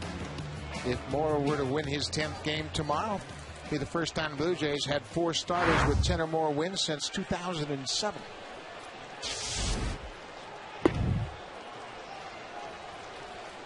Lyle Overbay was removed from the ball game in a very unusual move. We haven't seen Overbay come out of a game, especially a 1-1 game like this. Encarnacion takes a strike, looks at the curveball. There's so much speculation surrounding trades and waivers and everything else. You just wonder if that has been the case. I mean, it was a very odd set of circumstances that he would leave the ball game. Right-handed pitcher. He had a double off Verlander in the last game when they met in Detroit. But he's been taken out of the game. Fred Lewis was inserted in his spot. Bautista has come in from right field to play first. Just speculation, but the timing is very curious. Fly ball, center field, not that deep. Austin Jackson is there.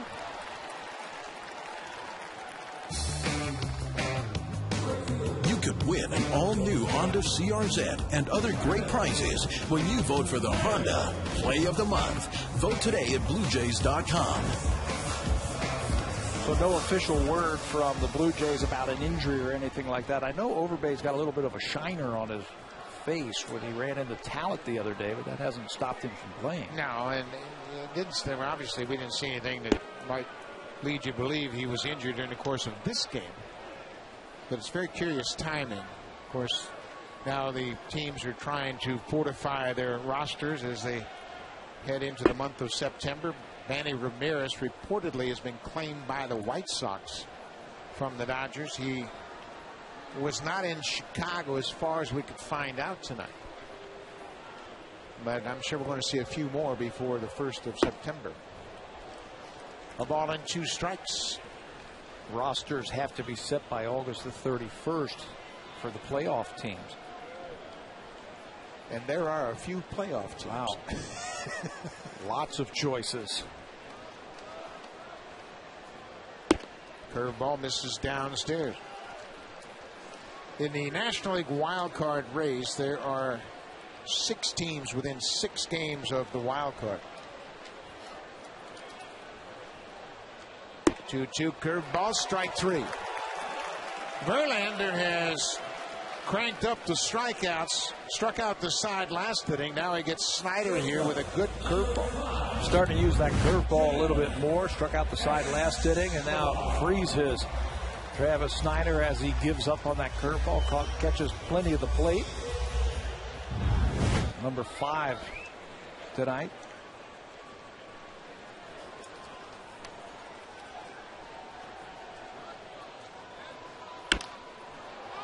Check in with Sam Cosentino. Well, guys, with all those teams in the race, another move has been made here as we get closer to this waiver trade deadline situation. Brian Fuentes moves from the Angels to the Twins to set up for Matt Capps. That is a significant deal.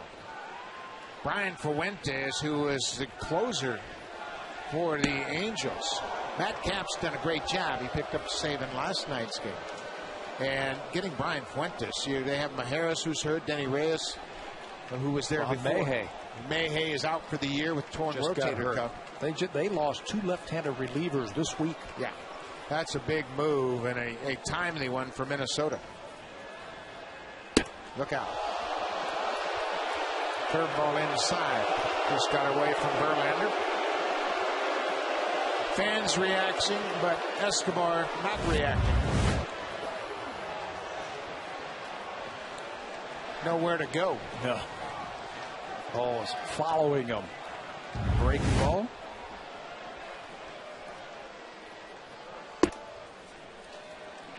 Certainly, when you look at the Angels situation, start of play tonight, they're 2 games under 500, 9.5 back of the Texas Rangers. So they have waved the white flag and made a move to look to the future. Outside corner with a fastball. Escobar thought it was off the plate. So Minnesota 3.5 games ahead. You wonder if that move is in response to the Manny Ramirez move, just figuring they got to bolster their bullpen. The White Sox might need to go out and get some relief help also. They just lost a couple of relievers this week too.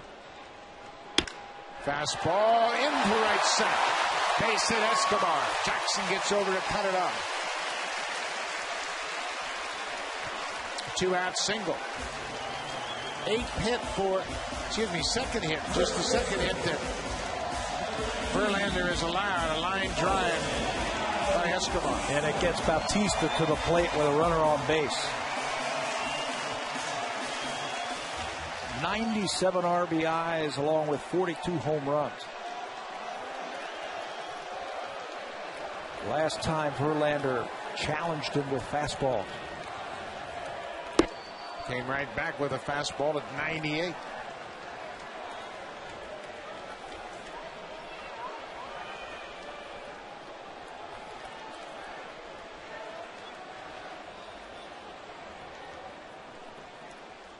Slider off the plate, a ball and a strike. Home runs in a season, franchise record. George Bell in 1987 hit 47. Canseco in 98, 46. Delgado and Bautista 42 now. Breaking ball, hammer to left field. That'll get down for a hit. Over the head of Kelly. Right here, they're going to stop the runner Escobar at third. Ball bounced over Kelly's head up against the wall. Bautista, his second hit of the night. And momentarily it looked like it gave Escobar a chance to score all the way from first base when that ball took a bad hop, a big hop over the left fielder. Bautista covers a breaking ball from Verlander. Challenged him last time. This time he threw him a breaking ball and he's all over it. Watch the hop when the left fielder Kelly went to get the ball over his head. It looks like a shot for Escobar, but he recovers very quickly and gets it into the cutoff man. Boy, what a good play. Escobar running with 2 outs, gets a full head of steam around second. But a perfect throw to the cutoff man stops Escobar at third. Vernon Wells, Verlander out of the windup. Bounce to the second baseman. Rhymes has it. Verlander gets out of it. After the double down the left field line, Wells hits the grounder to second. Blue Jays strand the pair. We're tied at 1.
Is presented by authority of Rogers Blue Jays Baseball Partnership. It may not be reproduced or retransmitted in any form. Any accounts and descriptions of this game may not be disseminated without the express written consent of Rogers Blue Jays Baseball Partnership. New pitcher will be on in relief of Sean Markham. Markham again with a very good outing. Just 1 run on 8 hits. The only damage, a solo home run allowed to Miguel Cabrera. Hunter pitches in 6 innings. He left 8 runners on base in the 6th inning, in and out of trouble. Made pitches when he had to. And again, the only mistake, that home run by Cabrera that hit the foul pole just barely down the left field line. So his night is done. Jesse Carlson comes in from the bullpen to take over. 6th time this year that he has come into a game for the Blue Jays. He's pitched very effectively since being recalled just a short time ago. Good numbers all the way around for Carlson. First batter he faces, Austin Jackson. Jesse Carlson holding opponents to a .200 batting average since he's rejoined this ball club.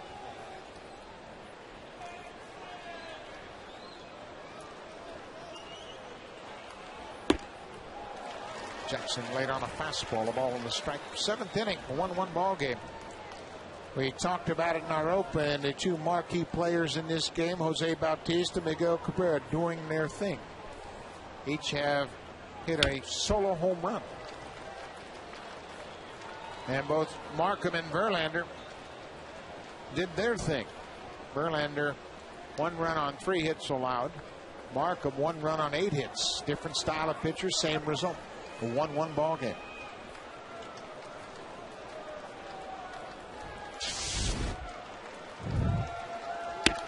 Right back to Carlson. Makes a good play on it. Didn't make such a good throw, but got the out. 1 out. The Reds are in action tomorrow night from BMO Field. Toronto FC versus Real Salt Lake, 7 p.m. Eastern, 4 p.m. Pacific on Sportsnet Ontario and East. Kia Toronto FC Soccer. Scheduled batter Will Rhymes will be lifted in favor of the pinch hitter. It'll be Ryan Rayburn coming off the bench. Rayburn started in last night's game. Rayburn as a pinch hitter. 0 for 11 this year. It's always a challenge for a young hitter to really be effective as a pinch hitter. Yeah, that's why you see so many veterans who are so good at doing that. They just have an idea of their swing, the situation. I always felt that pinch hitters, when you come off that bench, be ready to swing it. And he was. Drills it to left field. Fred Lewis over to cut it off. Jumps on the first pitch from Carlson and gets his first pinch hit of the season. The best pitch you might see is the first one as a pinch hitter, so be aggressive. Rayburn was that and got his first pinch hit. So Rayburn's aboard. 1 out here. Johnny Damon to face the left-hander.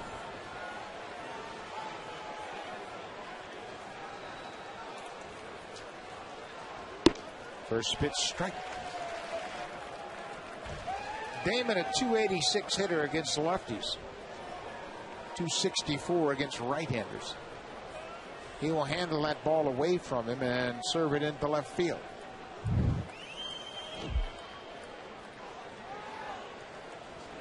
This has been one part of the game, and I know it's only been 6 at-bats for Carlson, but this is why he's here right now. Get left-handed batters out.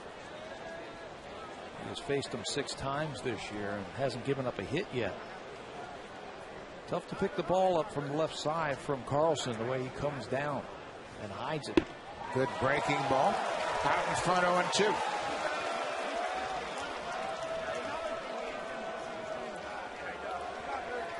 No balls, 2 strikes to Johnny Damon.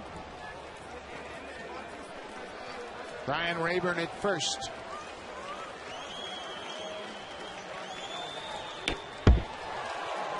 This fouled back the fastball.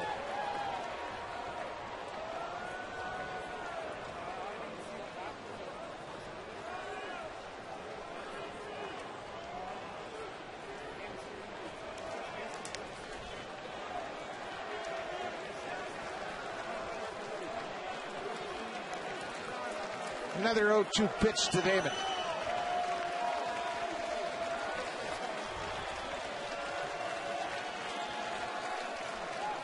Breaking ball outside.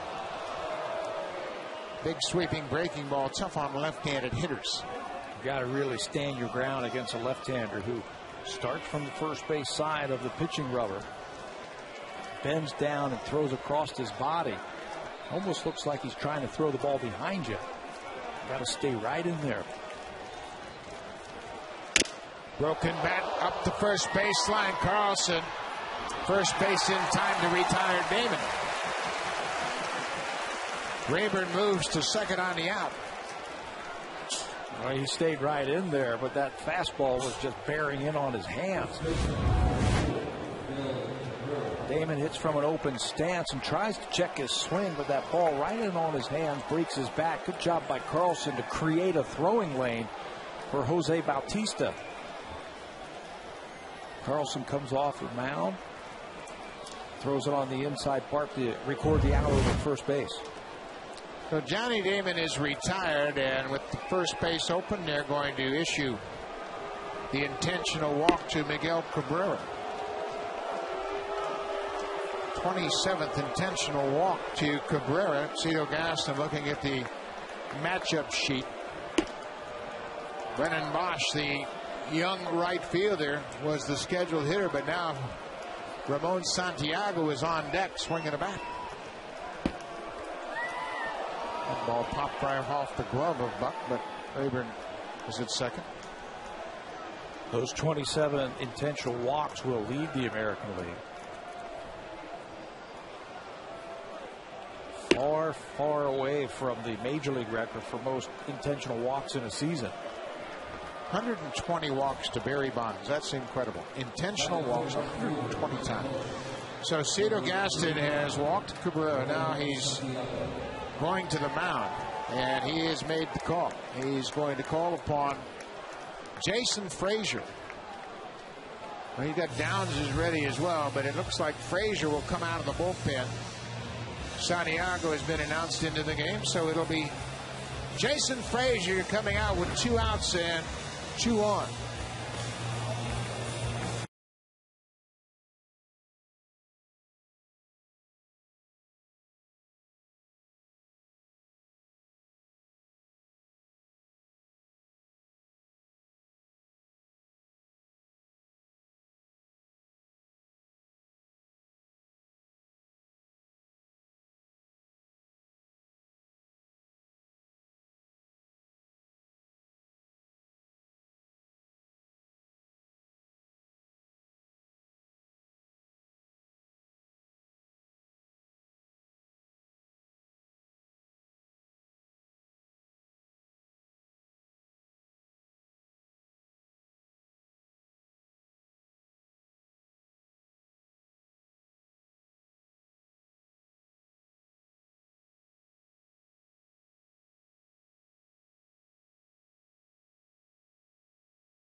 Cito Gaston called for the intentional walk to Miguel Cabrera. 27th time this season Cabrera has been intentionally walked. Ichiro just 13. Robbie Cano, Joe Mauer, David Ortiz, but far and away the leader in intentional walks in the American League.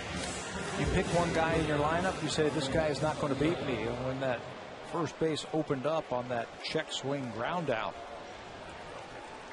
Miguel Cabrera gets the bat taken right out of his hand. Jason Frazier in for the 55th time this season.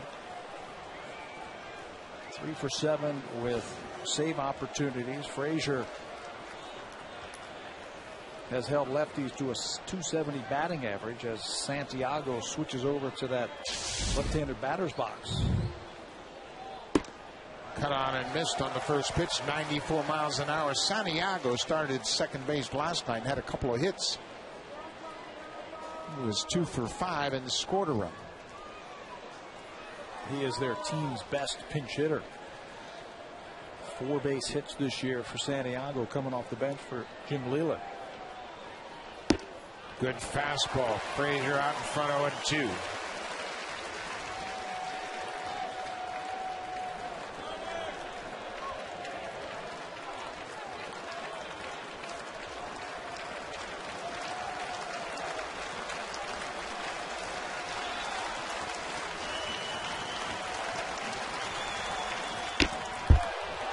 Santiago stays alive. Another good fastball from Frazier.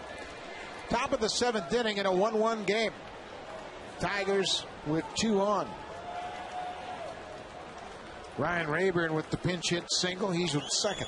Miguel Cabrera was intentionally walked. He's at first.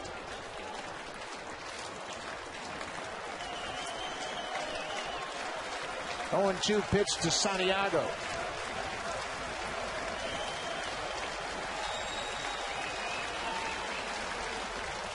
Changeup got him. Frazier comes out of the bullpen and strikes out the pinch hitter, Ramon Santiago. Tigers strand 2 base runners. A couple of good fastballs and a great changeup. Strikeout. We're tied at 1.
On the pinch hit, he'll move into right field defensively. And a new second baseman will be Ramon Santiago. He too came into the ball game as a pinch hitter. Adam Lind 0 for 2. Lays off the first pitch fastball from Verlander. Verlander's thrown just 89 pitches as he starts the 7th inning.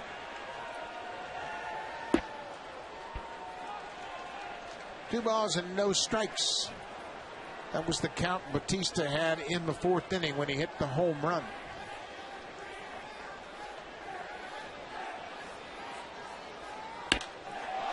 Fly ball center field.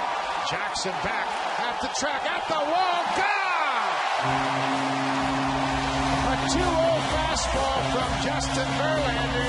Adam Lind with his 18th home run. The Blue Jays lead it 2-1. Nice call.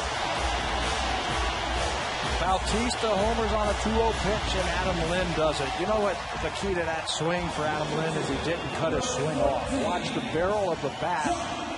When Verlander challenges him with the fastball, he keeps it up there high. High fastball, and he stays up there. Doesn't cut it off, doesn't shorten it, goes right through it. That is a beautiful picture-perfect swing with a great result to dead center field. 2 solo home runs, and the Blue Jays lead it by 1. Verlander's allowed just 4 hits. It's got to feel good, doesn't it? To hit a ball like that off of a guy like this.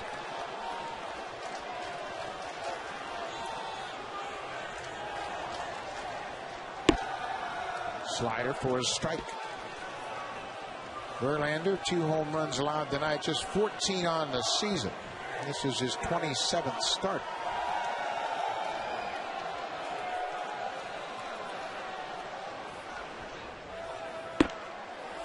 Fastball still 97 miles an hour with the heater. He is good for like 115 or so pitches. He's got plenty left in the tank. He's averaged about 110, 150 pitches per start.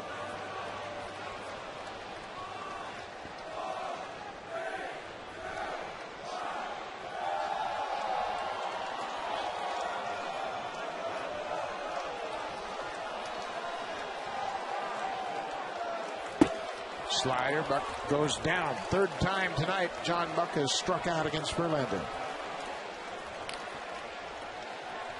At Bat 2010, Jays on your BlackBerry, iPhone, or iPod Touch. Streaming play-by-play and video highlights are available. Visit BlueJays.com for more detail on the At Bat 2010.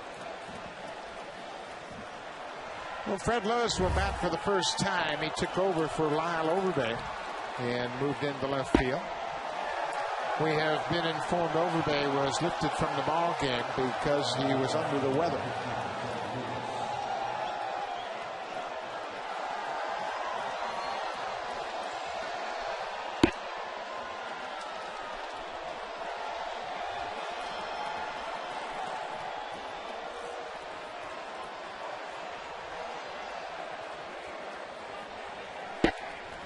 Good fastball by Verlander. Verlander's the kind of guy who can really turn it up a notch when the games are close. His batting average against in close and late situations just 200 this season. 1-2. Curveball just missed. Verlander thought he'd thrown strike three.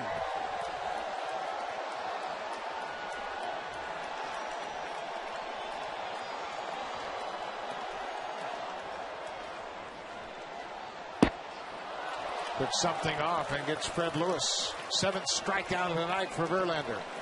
87 miles an hour with some good sink to it. He's starting to pile up the strikeouts now.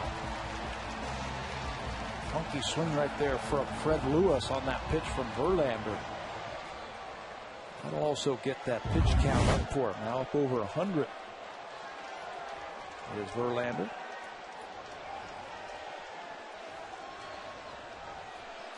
Aaron Hill lays off the first pitch fastball.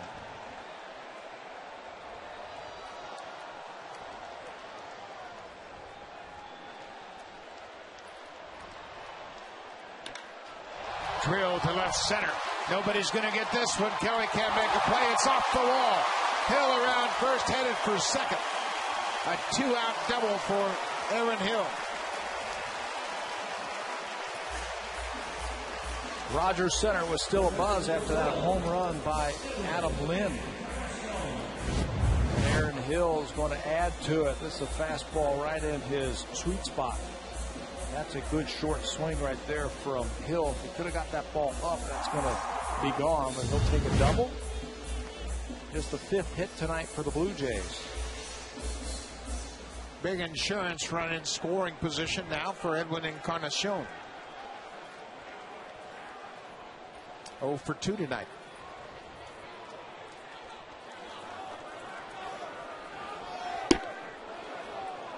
The two-seam fastball, a little sink on it.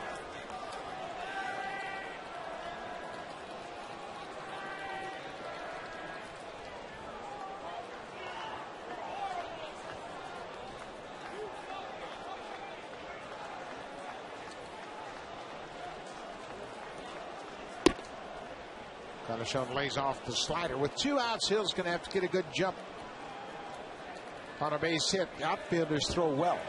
Rayburn in right now. Had a great throw last night to nail Encarnacion at second from left field. Jackson throws well in center, as does Kelly in left.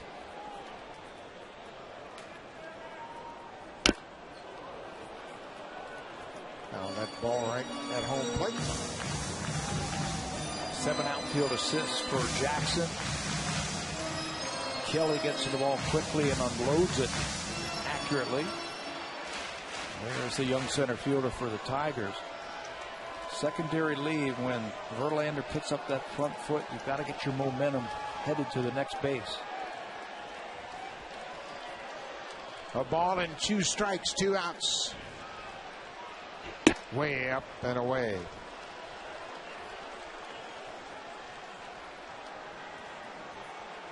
Nobody warming in the Tiger pen.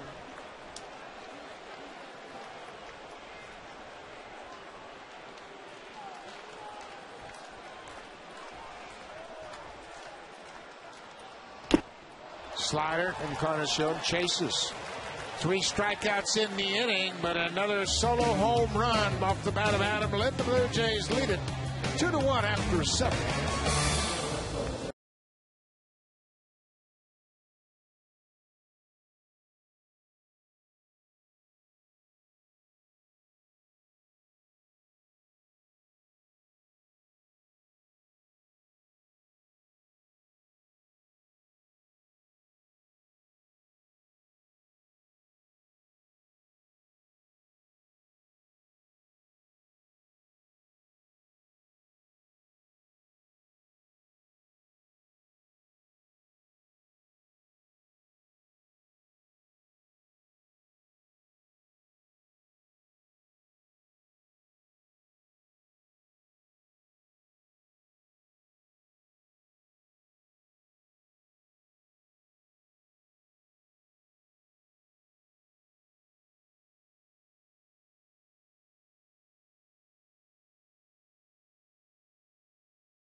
Ties. We've got a whale of a game here tonight. A 2-1 ball game. Toronto leads it.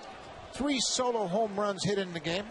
Bautista, Lind for the Blue Jays. Miguel Cabrera for the Tigers. Detroit has actually out-hit the Blue Jays tonight.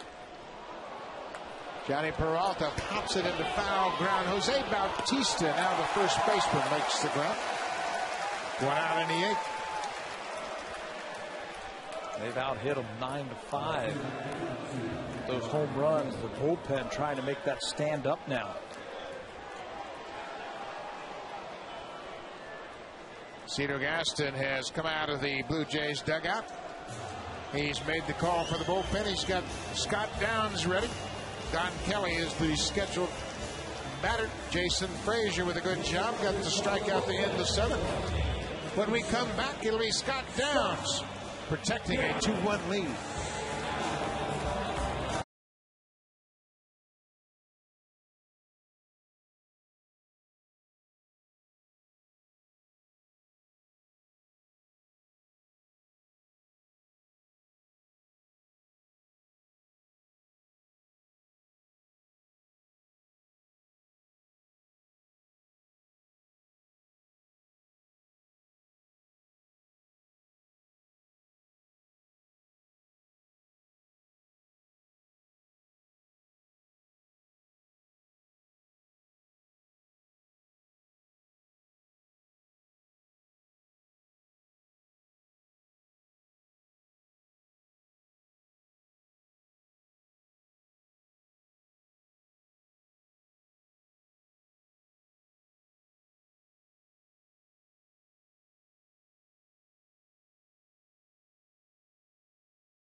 Toronto FC versus Real Salt Lake, 7 Eastern, 4 Pacific on Sportsnet Ontario and Pacific. During halftime, grand prize winner Gerald Levine of Hornpain, Ontario, will be kicking for $75,000 in the Boot for Loot contest. Scott Downs in to face the pinch hitter. It'll be Casper Wells facing Downs, making his 56th appearance of the season. 5 wins, which leads the team out of the bullpen for Scott Downs. Casper Wells jumps on the first pitch, lines it to the right fielder. Travis Snyder makes the grab, 2 outs. Pulling all the strings tonight. The Blue Jays trying to win this one. Kelly, a .230 hitter against lefties. Saucedo goes to his pen for his setup man Downs. Jim Leland counters that with Wells, a right-handed batter who had never pinched hit before. Now the veteran Brandon Inge, 0 for 2 with a walk. He's struck out twice tonight.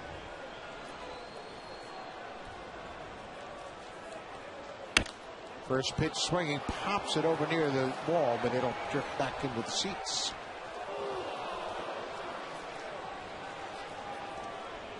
Great ball game tonight. Tone was set by the 2 starters, Justin Verlander and Sean Markham. Scoreless through 3.5. Blue Jays got the solo home run from Bautista in the 4th. Cabrera hit his solo home run top of the 6th. Made it 1-1, and then Adam Lynn put the Blue Jays out in front.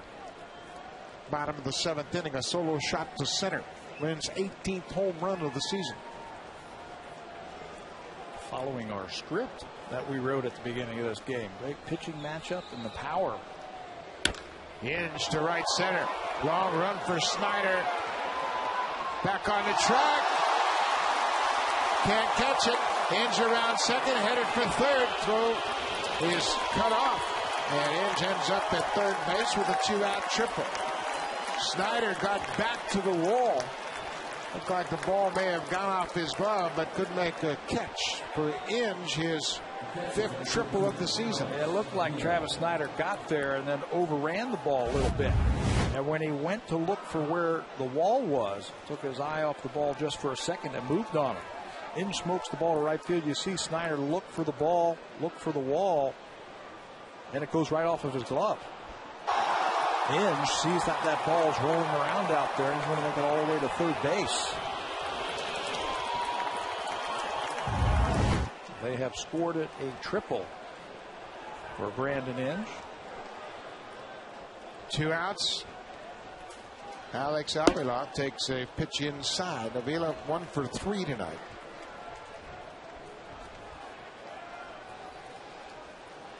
Snyder never really got the feeling of where he was in relationship to the wall. Had more room than he anticipated.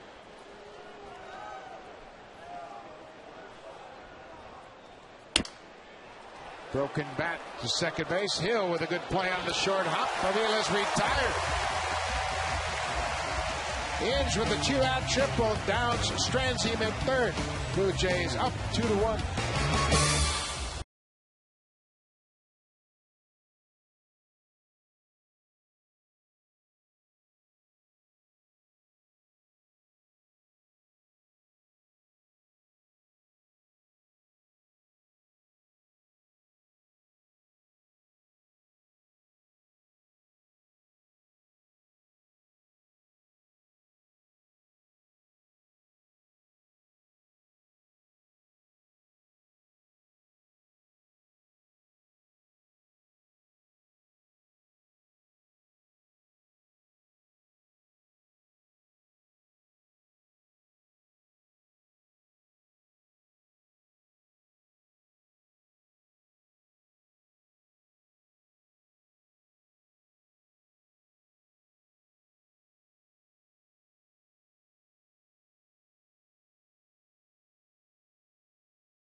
Adam Lynn's 18th home run of the season. The difference in this ball game that came in the 7th inning off Justin Verlander. Scott Downs gets out of the 8th inning. Casper Wells, who pinched hit, is taking over in right field. Rayburn moves from right to left. Verlander out there. Only allowed the 2 solo home runs. Held the Blue Jays to 5 hits, but he finds himself on the wrong end of a 2-1 game. So Jim Leyland sends his #1 pitcher back out there to try and get through the 8th inning and have a chance to win it in the 9th. Snyder late on a fastball. Looking to the top of the 9th inning, the Tigers will send up the top of the order Jackson, Rayburn, and Johnny Damon.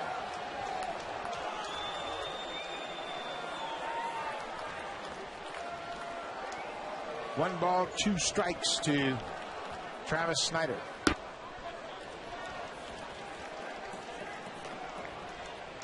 Junel Escobar almost caught that foul ball right over his head on the on-deck circle. 1-run game, bottom of the 8th. The closer, Kevin Gregg, starts to loosen up.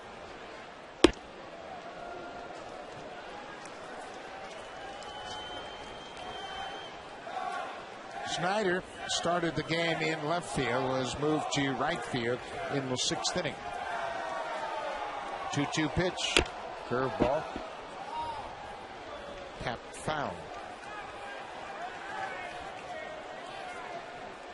Lyle Overbay left the game in the 6th inning under the weather. Fred Lewis replaced him in the lineup. Lewis took over defensively and left, and with that, Travis Snyder went from left to right.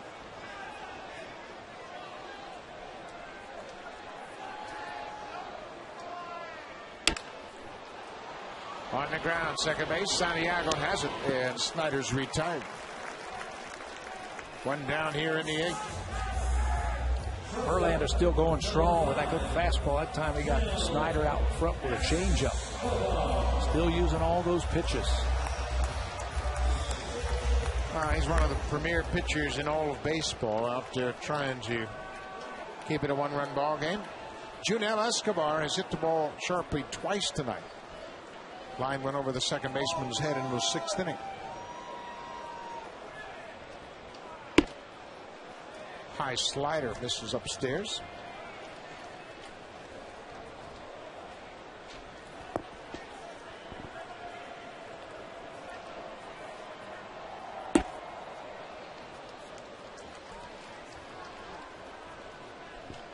Verlander lifetime against the Blue Jays 1-2. This is his 5th career start. Fastball off the plate. Bautista's on deck.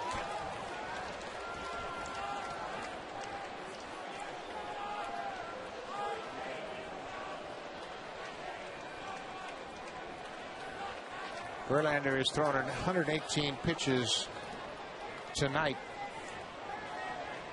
Season high in pitches, 125 way back in April against the Angels. A 4th pitch walk. But Verlander throws 100 pitches every time he goes to the mound. He's a workhorse. Big and strong. He led the American League last year with 35 games started, 240 innings last year to go along with those 269 strikeouts. This is nothing new for Justin Verlander. Gene Lamont, the third base coach, on the phone to the bullpen. Here's the matchup. Bautista, Verlander. Off-speed pitch, fooled Bautista.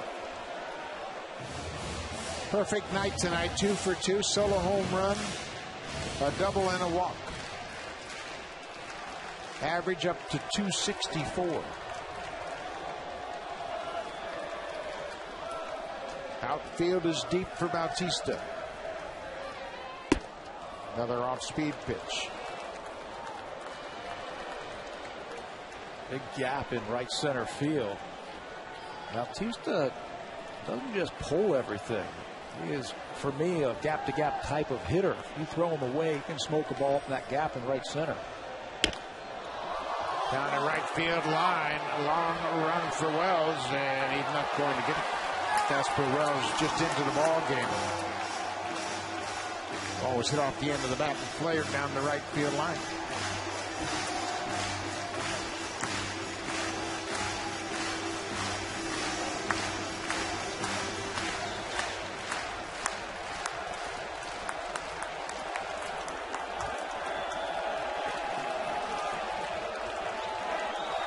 A ball and 2 strikes to Bautista.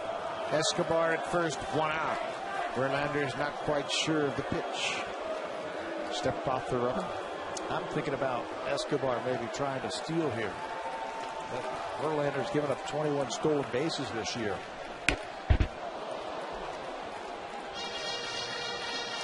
As good as Bautista has been against Verlander, you might want to keep Escobar there and let Bautista hit against him. If he steals it, they might just put Bautista on and take their chances with Vernon. A ball and 2 strikes.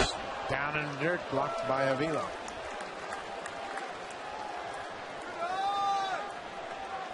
Two and 2. A 2-1 ball game here in the 8th inning. 3 solo home runs. The entirety of the scoring tonight.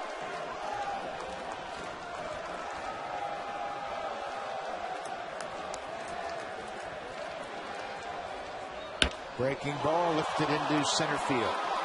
Jackson.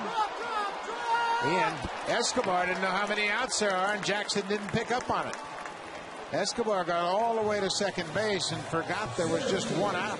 And Omar Malave was yelling at him, that's only 1. Get back here. And he finally realized it. Takes his secondary lead and then just jogs into second base. But then really realizes, hey, that's only 2 outs. And has to get back. 2 outs now for Vernon Wells. Fastball at the knees for a strike. Wells is 0 for 3 tonight.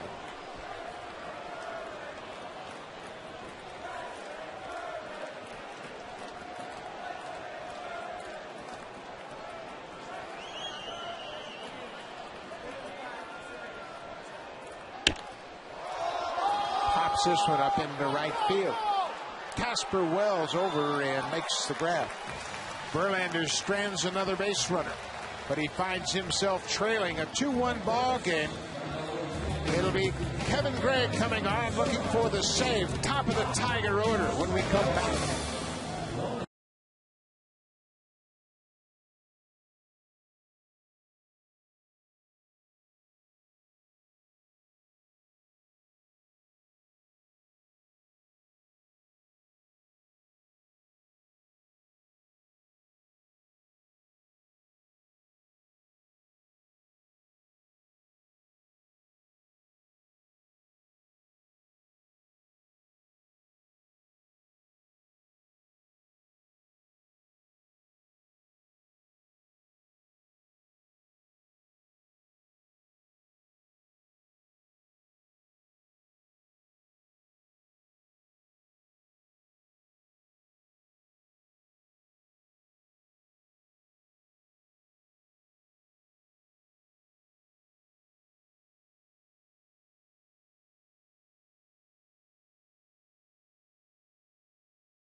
Presented by Burger King, home of the Whopper. The difference in this ball game, Adam Lynn, high fastball, 2-0, and he's ready for it. Sweet swing, and by the time it comes down, it breaks that 1-1 tie.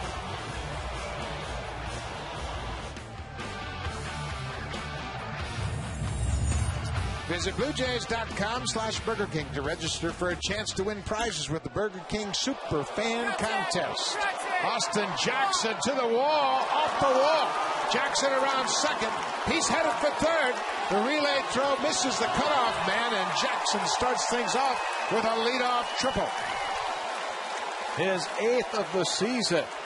He's got some power and he's got some speed. Not wasting any time against Kevin Gregg, the closer for the Blue Jays, who comes in. Smokes the first pitch that he sees. Fastball on the inner half, and he gets it in the left center field. Now, Vernon Wells was playing deep, nothing over his head, but he just runs out of room, bangs off the wall. You can see he was shading him to right center field. He's got a long way to go, but can't catch up to it. So now the infield has to come in to cut off that tying run. Ryan Rayburn had a pinch hit single in his last at bat. Lays off the fastball, taken for a strike. 2-1 ball game. Gregg looking for his 30th save of the season. He's currently 5th in the American League in saves. Off the plate inside, a ball on the strike. Unless there's a line drive to one of the infielders in the double play. That triple guarantees that Cabrera is going to bat this inning.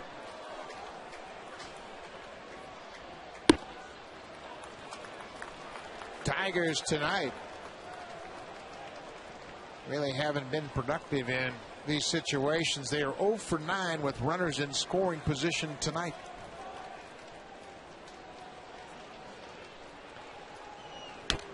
The 11 runners left on base through 8 innings also.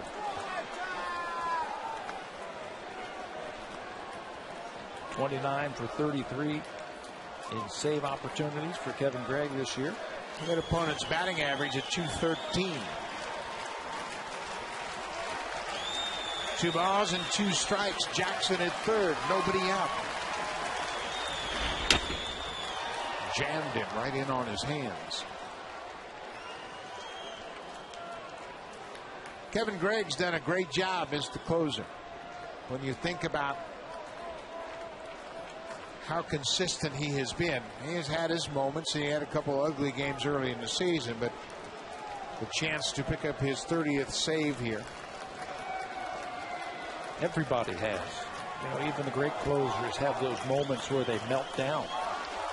But the good ones come right back. He's only blown 4 saves all season long. 2 balls, 2 strikes. Cut on and missed. He got him. Rayburn strikes out on a good slider, down and away, 1 down. Well, he established inside early against Rayburn, fouling balls off, actually broke his bat, and then he goes outside and out of the strike zone. Rayburn swings over the top of it, and the big first out is recorded as Rayburn goes down for the second time. Johnny Damon just 1 for 9 against Kevin Gregg. 1 out. Upstairs for a ball. Infield continues to play in. Jackson with great speed at third. A ball and a strike. You would think Jackson at third will hold his ground until the ball goes through the infield with Cabrera on deck. Yeah, make the ball go through. They won't play contact in this situation. If he gets thrown out, then Cabrera hits with just a runner at first base.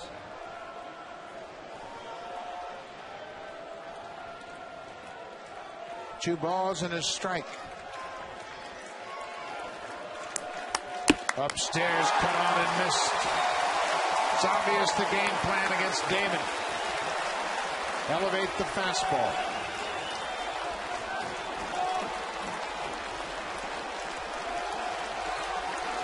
Two balls, 2 strikes, 1 out. We're in the ninth.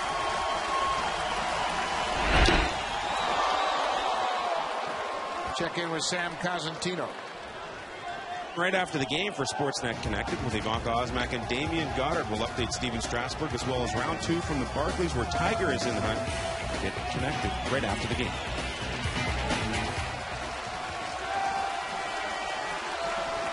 Two balls and 2 strikes to Johnny Damon. Way upstairs, it's a full count. Last time up, Carlson stayed right in on his hands and broke his bat with a weak grounder right back to the mound. Fouled straight back. Well, they're staying right there. Jose Bautista is playing first base now. He has been there 8 times. He's played first base, 3rd time this season. And obviously he's a third baseman by trade, so this is nothing new for him at first. 3-2. Stays alive. Kevin Gregg's not trying to be tricky. Damon knows what the plan is. Is there a point where you try and cross him up and throw a breaking ball? I think you can't afford to do that to a good hitter. 3-2. Ground ball through the right side. That'll tie it up. Johnny Damon comes through with an RBI base hit through the right side of the drawn-in infield, and we are tied at 2. He is a clutch hitter, Johnny Damon. He knows what he wants to do. He knew what Kevin Gregg was trying to do to a fastball up, and it didn't get up high enough. And when you've got a good hitter like that, gets it right between Bautista and Hill to tie this one up. 1 out, Miguel Cabrera. Cuts on the slider. This is the first time Cabrera has faced Kevin Gregg. Tigers have tied it up.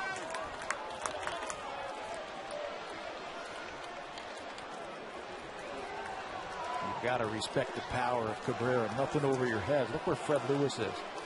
Almost on the warning track in left field. Base hit left field. Johnny Damon will stop at second.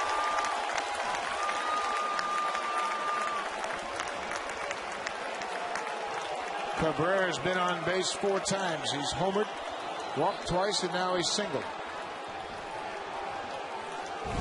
Well, he's so balanced at the plate.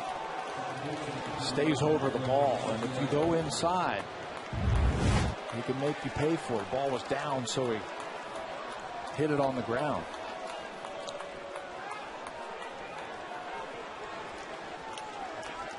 Still just 1 out. Ramon Santiago batting for a second time. Late on a fastball.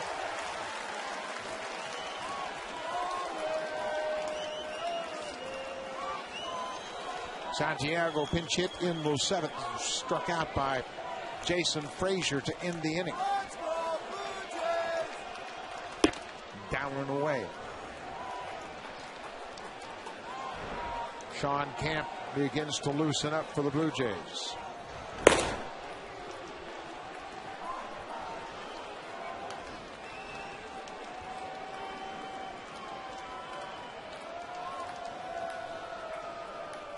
Tigers now have collected 13 hits.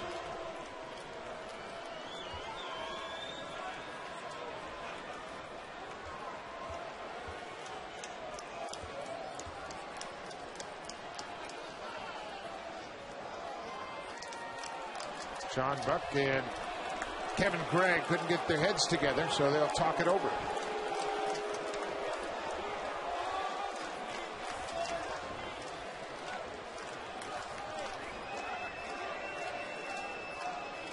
Tigers have tied it up here in the 9th. The leadoff triple by Austin Jackson.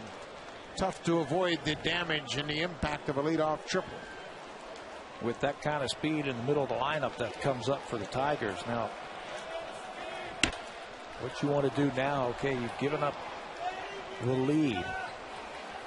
Make a pitch here, get a ball on the ground. Get your team off the field and win it in the bottom of the 9th. Bottom of the ninth, Lind, Buck, and Overbay. Well, excuse me, Fred Lewis. Overbay's out of the game, but Lind has already homered. Into right field, Snyder comes on and grabs the liner. 2 down.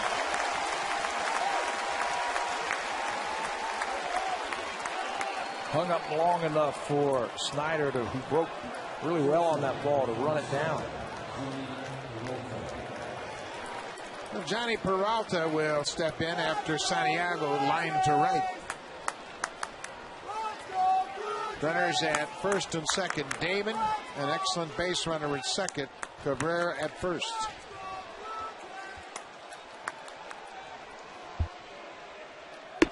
Breaking ball for a strike. Peralta has been a big RBI man since coming over to the Tigers. Kevin Gregg called John Buck out to the mound. Peralta's faced Gregg a lot. 2 for 8 in their head-to-head meetings. That's quite a few at-bats for a hitter to face a closer.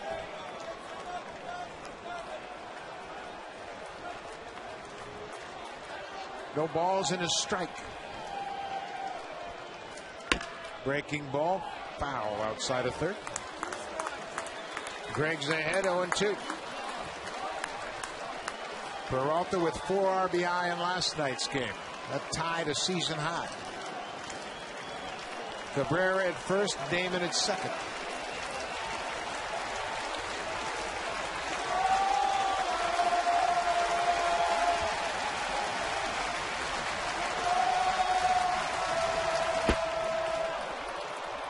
A ball and 2 strikes. Peralta slowing it down a little bit now with 2 strikes. Tracking the ball. Last couple of weeks since he's been traded over to the Tigers, he is tied in the American League for the most RBIs with 14. He has come up for some big hits for the Tigers since coming over from Cleveland. 1-2. Bounced fair. Encarnacion beats Damon to the bag. The Tigers strand 2 more base runners, but they tie it up. An RBI by Johnny Damon. Blue Jays, Lynn, Buck, Lewis. Lynn went deep the last time up. He'll lead things off. Bottom of the ninth. We're tied at 2.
Continues a streak of great Tigers starts. 7 in a row now. They have really been dominant.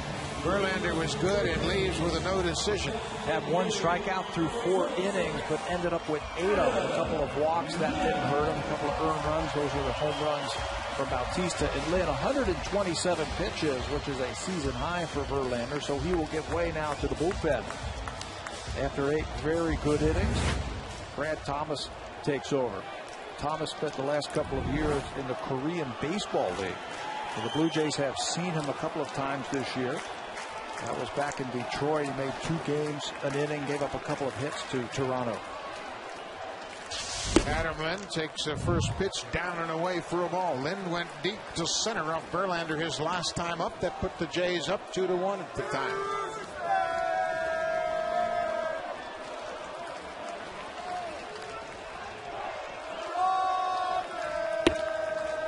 A ball and a strike.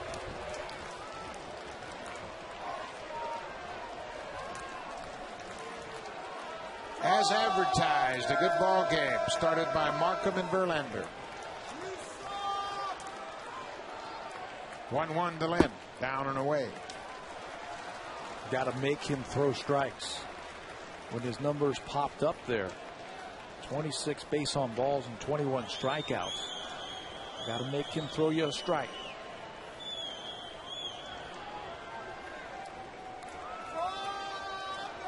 Two balls and a strike. Bouncing ball right to the second baseman, Santiago to Cabrera, 1 out.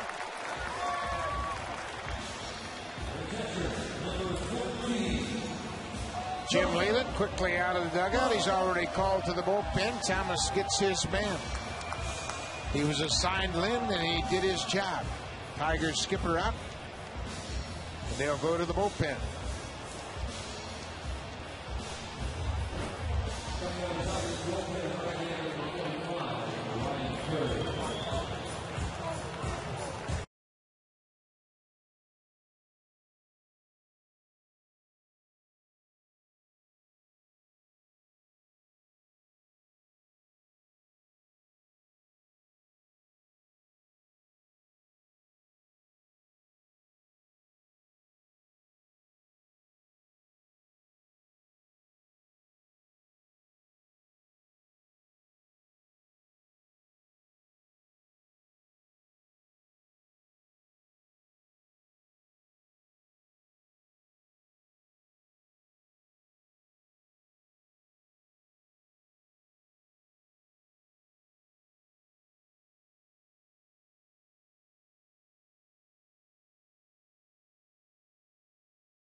.2010 baseball season with MLB.tv. Watch out of market games live or on demand in HD quality. Packets are now just $34.95 for the remainder of the season. Visit BlueJays.com for more details.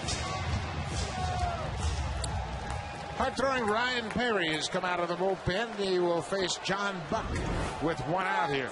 Just 23 years old, Ryan Perry. 6'4", 200 pounds, throws very hard. Breaking ball. Buck goes after it. John Buck's had a rough night. 3 strikeouts against Verlander. Perry can rack up the strikeouts.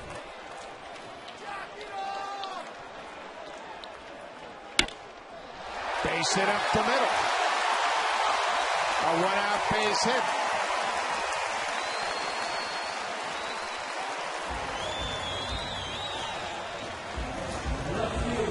John Buck gets aboard. Just the 6th hit of the night for the Blue Jays.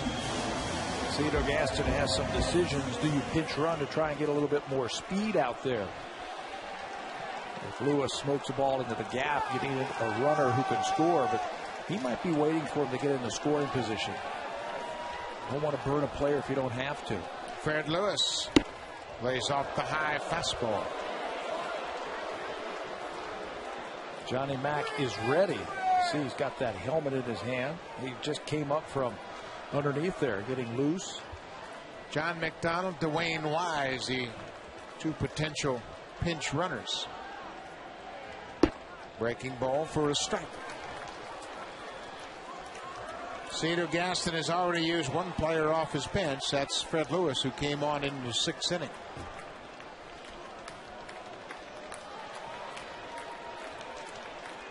A ball and a strike. 1 out. Breaking ball, just fouled on the left field side. Lewis waited on that breaking ball and just about hit it into third territory. From a lefty on a breaking ball, inside out swing. Watch this ball slice. It looks fair right there, but then about 6 or 7 feet foul. A ball and 2 strikes, 1 out.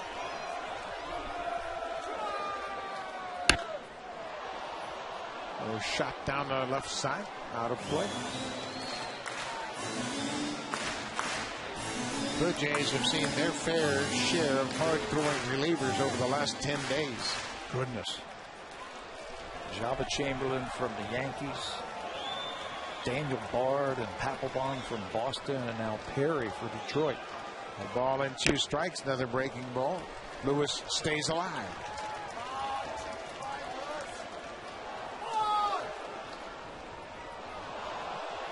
Perry is a former first-round draft pick for the Tigers. Just a couple of seasons ago, 21st overall in the June 2008 draft. Got up here very quickly, made the team out of spring training last year. 1-2 to Lewis. Off the plate. 88-mile-an-hour changeup. Looking for about 10 miles separation between your fastball velocity and your changeup. Doesn't want to get a fastball now. 2-2. Strike 3 call. 98 miles an hour, and there's that 10-mile-an-hour separation. Just enough to freeze Fred Lewis on the inner half. It's a good pitch. Perry throws change and then heat. And you can tell from the overhead that it catches the inside corner. So Perry will work with 2 outs to Aaron Hill. Breaking ball, shortstop. Second base for the force out. We'll go to the extra innings. We are tied at 2. Perry has a good 9th inning. Sean Kemp to work with him.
By Jose Bautista on April 25th, 2010. That was Jackie Robinson Day when Bautista went 1 for 2 with 3 walks. You can visit the jshop.ca.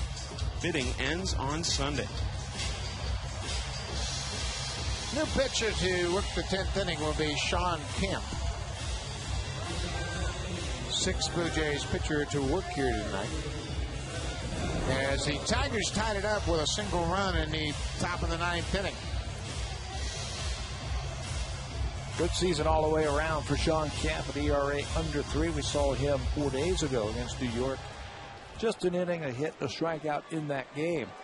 How about that strikeout to walk ratio almost 4-1. Camp has kept the ball in the ballpark this year, and he just doesn't walk anybody. Both of these teams have an identical 3-5 record in extra innings. Casper Wells takes the first pitch breaking ball. Wells lined out to right fielder. Travis Snyder has a pinch hitter in the 8th. A 143 average, but don't let that fool you. This guy's got some power. 21 home runs this year in the minor leagues. 0-2. Camp does such a great job with the first batter all year long, retiring over 80% of first batters he's faced. 43 of 53. Just missed the outside corner.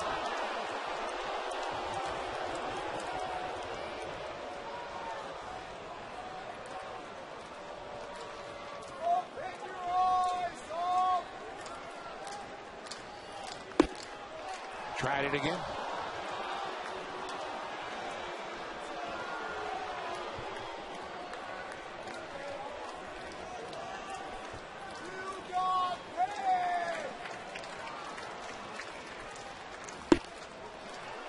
Fastball down and away.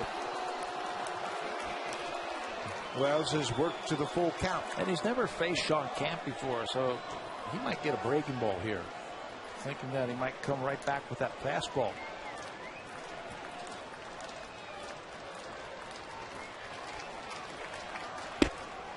Leadoff walk. Fastball inside. That is something that we have not seen this year from Sean Camp. When he's ahead of those hitters, he's been putting them away.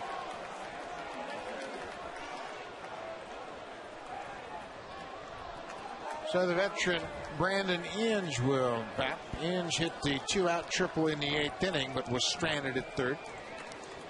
1 for 3, a couple of strikeouts and a walk. Bunting bunts it foul up the first baseline.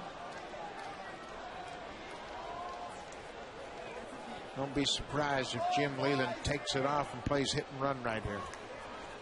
Got a guy that can handle the bat at the plate. Leland talking things over with Lloyd McClendon, the hitting coach. Runner over at first base who can run pretty well.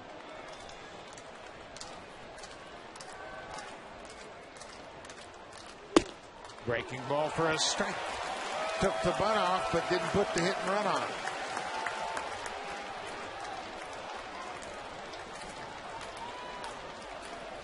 Might have saw a first attempt by Inge and said, you know what, I have a better chance of him swinging the bat. 0-2. Fouled off at the plate. Managers don't think like that, do they? I don't know. Brandon Inge has done a good job in his career when he gets to 2 strikes, choking up on that bat, shortening his swing and trying to make contact. First couple of pitches, he was down by the knob of the bat. Now he's choked up a little bit. Hoping to put the ball away from him. Pops this one up. Aaron Hill is back behind second, makes the grunt. Inge is retired.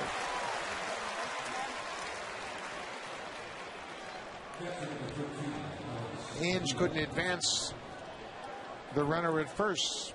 Now the number 9 batter, Alex Avila.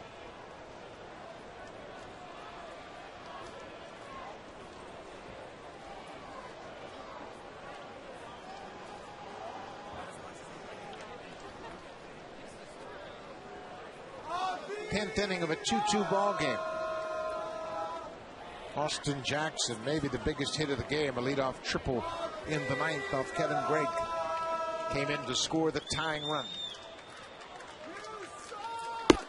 Outside with a fastball.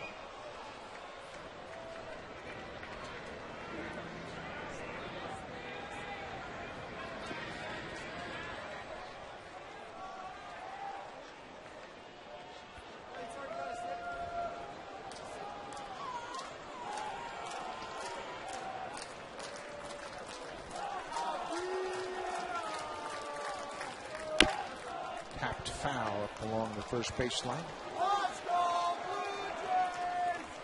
Ball on the strike. Camp would love to get a ground ball here. He's got the weapons to do it. New fastball with some sinking action on it. Avila has a shot to the right side. If he gets a breaking ball, to try and pull it through that hole. Ball on the strike to the Tiger catcher. Just down and away.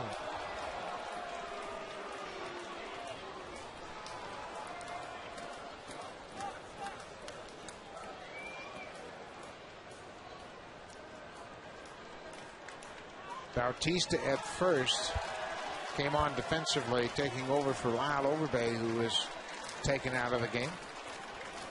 2 balls and a strike. There goes the base runner. Line drive into left field. Fred Lewis back at the track, at the wall, makes the catch.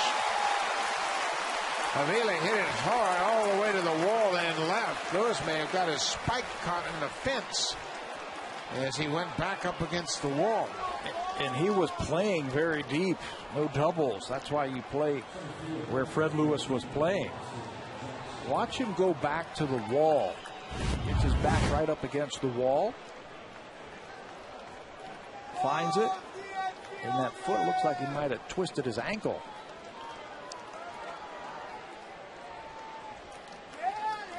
Yeah, that right ankle got caught base of the fence. 2 outs now. Austin Jackson, the leadoff hitter, a couple of hits tonight. Big hit, the triple in the 9th inning to start things off. He came in to score the tying run. His 8th triple of the season.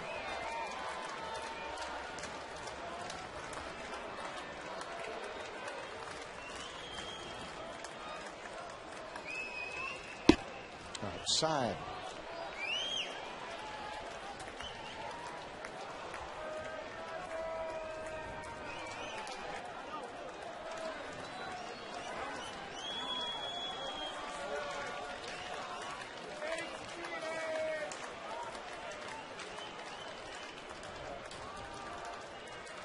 There goes Wells, fouled back out of play. Wells got a good jump at first. How about that aggressive approach right there by the Tigers, trying to make something happen. Maybe Wells runs a little bit to go along with the power that he has. A 2-0 pitch. Jim Leland gambling that it's going to be a strike, and Jackson's going to put it into play. But it is fouled off. 2 balls and a strike, 2 outs. There goes Wells again. Bounce to shortstop. Big hop for Escobar. High throw. Pulled Bautista off the bag. Escobar with the off-balance throw. Threw it high, and when Bautista went up, Jackson came across the bag. That'll go for an error by the shortstop, Miguel Escobar. His 4th, check that, his 5th error since being acquired from Atlanta. Knows he doesn't have a play at second base. Throws on the run, but throws high. Jackson hustling all the way down that line will beat it out. Blue Jays have given the Tigers a chance here in the 10th. Again, Jackson creating havoc with his speed. Ryan Rayburn. A single in 2 at-bats since coming in as a pinch hitter in the 7th. Breaking ball off the inside corner. Wells at second base represents the go-ahead run.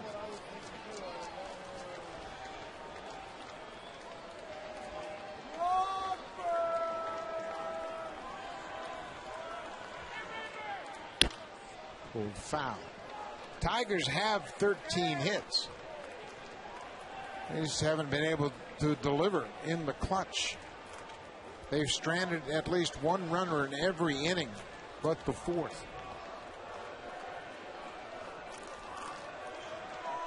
Wells has good speed at second. Camp trying to leave him there.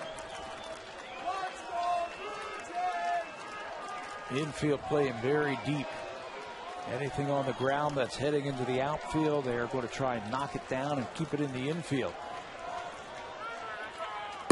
Off the plate outside. Rayburn has been swinging a very hot bat, picking up some clutch hits that you were talking about. 17 RBIs over his last 20 games.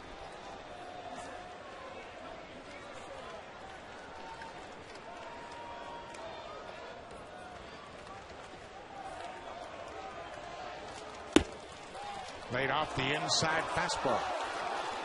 A 3-1 count. Johnny Damon's on deck. Damon had the game-tying hit in the ninth.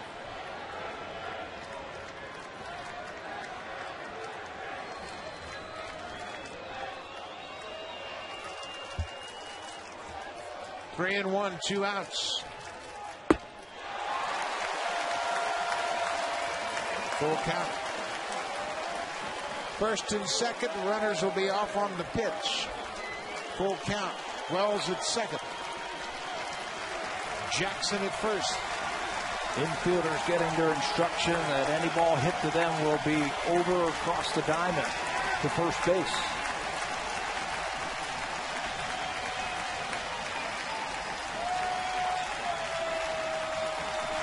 There go the runners. Just foul down the left field line. Wells can really run. He had a great jump, obviously, running on the pitch, and Rayburn just missed an extra base hit. He looks like Gabe Kapler, doesn't he? Big, strong, can run a little bit. Played at Double-A Erie last year for the Tigers' first base coach, Tom Brookins. Another full count pitch, 2 outs. There go the runners. Bounced foul.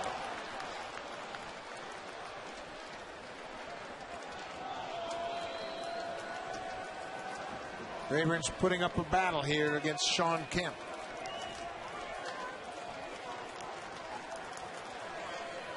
Seven pitch at bat. 3 foul balls during the at bat.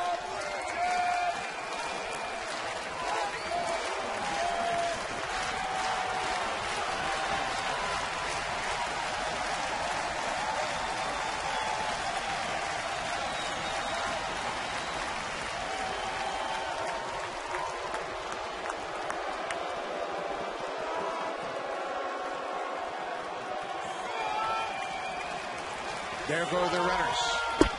Inside, the bases are loaded.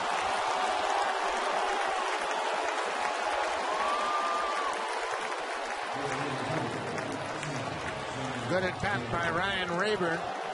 Works Kemp for the walk. And that'll bring to the plate Johnny Damon. Damon with 2 hits tonight and a big RBI in the ninth. In his career, he has been a very clutch player, especially with the bases loaded. Look at that, 384 with 6 grand slams. This year it hasn't worked out for him, just 1 for 10, but great numbers all the way around. Camp jumps ahead of Damon. No balls and a strike. No place to put Damon. 10th inning, 2 outs.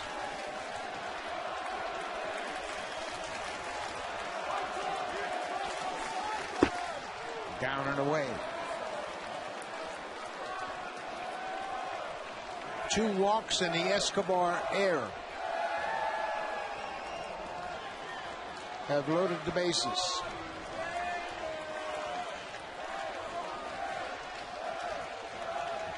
Damon, foul just outside the right field line.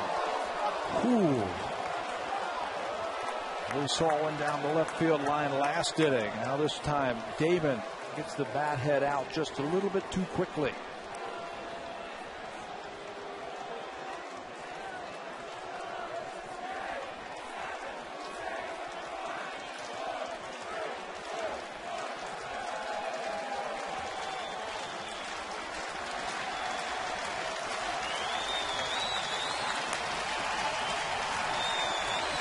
One and 2 to Damon. Breaking ball, right field. Snyder should have it, and he does.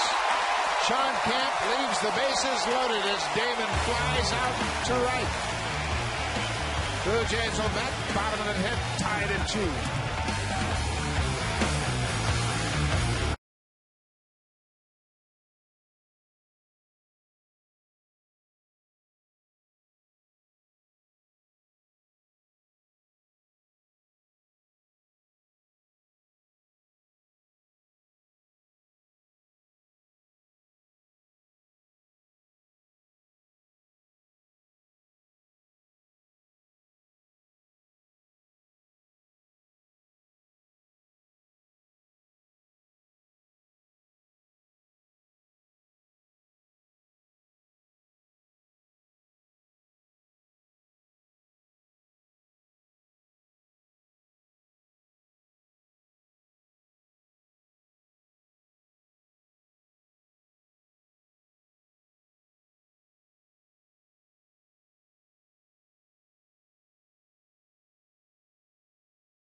Bonka Osmack and Damian Goddard will update you on Steven Strasburg as well as round 2 from the Barclays, where Tiger is keeping it close. Get connected right after the game.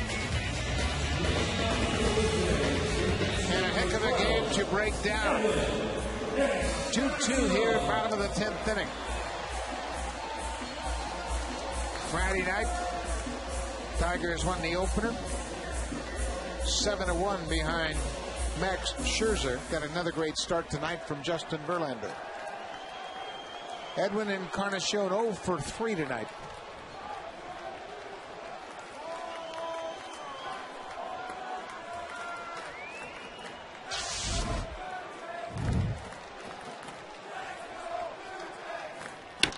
First pitch swinging, fly ball center field. Jackson's got a beat on it. Just in front of the warning track, and makes the catch.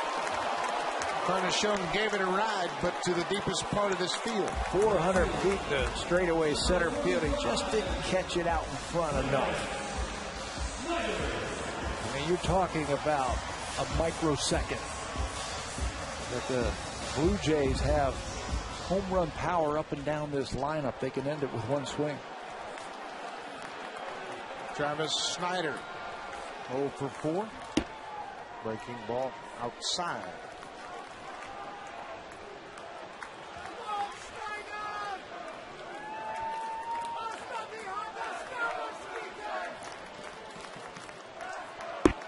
Came right back with a breaking ball to even the count.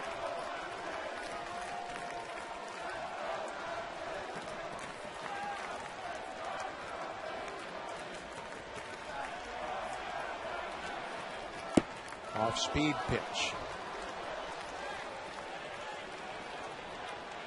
I don't know if he's going to get a fastball for a strike from Perry.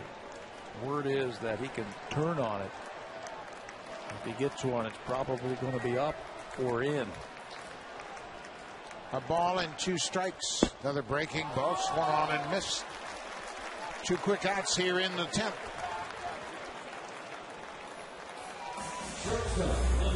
Perry's a strikeout pitcher. He possesses a hard fastball. He goes to his breaking ball. Pick up his second strikeout of the night. Junel Escobar has had a hit. He's walked. He's 0 for 3 officially tonight.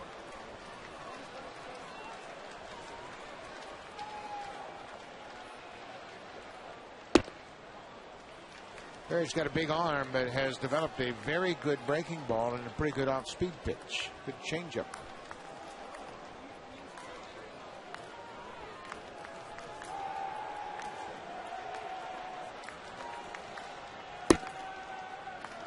Two 2-0. Jose Bautista is on deck. hit his 42nd home run of the night back in the fourth.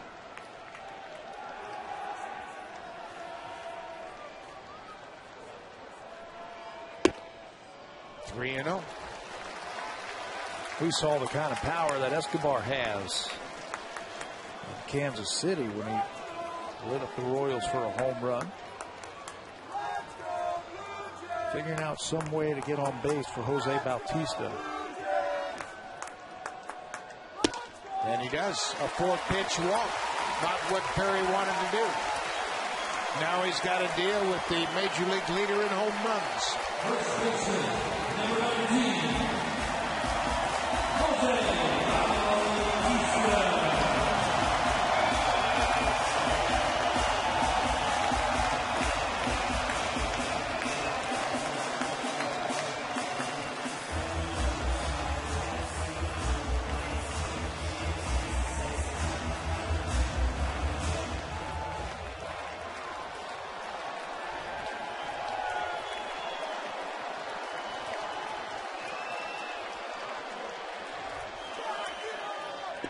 Breaking ball bounced in the dirt. Boy, he does such a good job of recognizing pitches. Waits for a pitch in his zone and then lets it go.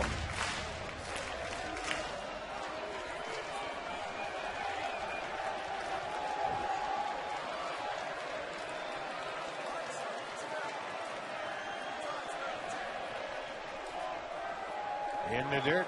Escobar holds his ground.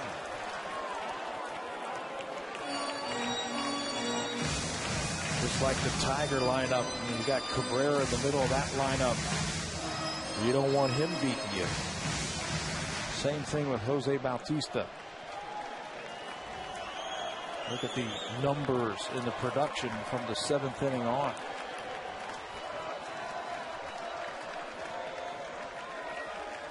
Two and 0. This downstairs 3 and 0.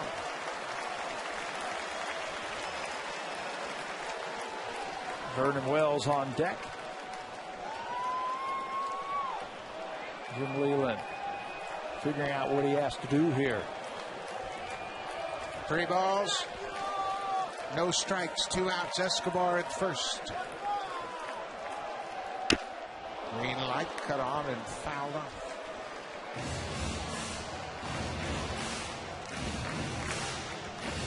Bautista has 6 multi-home run games in this season. His solo home run in the fourth, his 42nd of the year. 3 and 1. Breaking ball, big cut, fouled off. Bautista with the home run tonight has now hit 27 home runs in his home ballpark. 7 ahead of 3 players. Gonzalez in Colorado, Hamilton in Texas, and Canucco in Chicago. 3-2. Escobar will leave on the pitch. He walked him. Wouldn't give him the fastball. Along with that great production from Bautista, he's also piling up the walks now. Second in the American League in walks. He will pass the baton to Vernon Wells, who had a big night last night. Wells 0 for 2 against Perry. 0 for 4 tonight. He is due. It was 2 nights ago that he had the 4 RBI night. Pitching coach Rick Knapp out to talk to Perry. Just to give a little breather more than anything in this situation. Just to remind them, okay, this is what we're going to do with Vernon Wells. Scouting reports say this. Here's how he's been swinging. You mentioned he hasn't faced him that many times.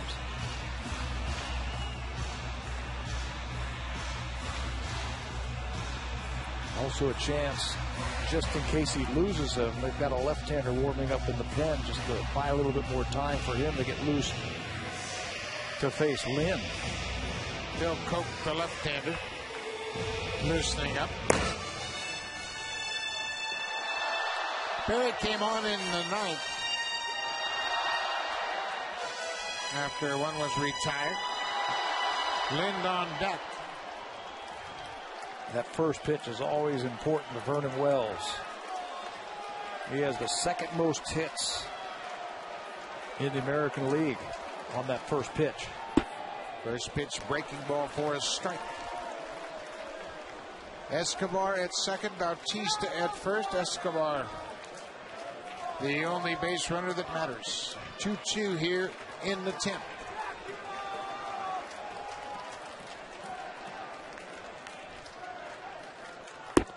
Downstairs, a ball and a strike to Wells.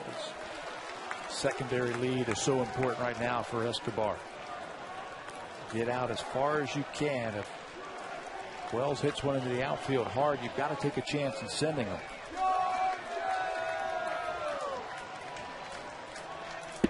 Cut on and missed. Breaking ball down and away. Perry ahead, a ball and 2 strikes.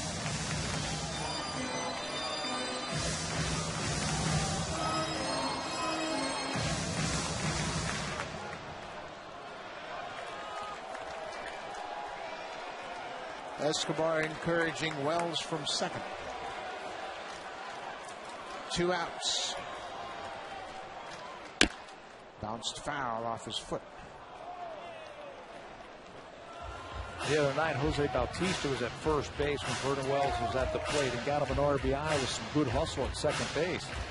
That all starts with a very good aggressive lead over there at first, and he is getting way off there. Infielders have to play back, respecting the ball on the ground, so as a runner, you can get out there as far as you can. It worked out for the Jays the other night.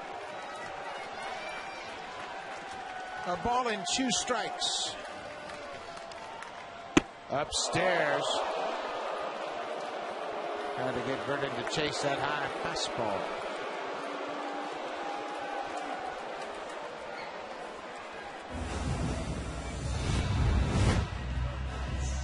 Perry possesses a pretty good fastball. This one rides right up under his chin.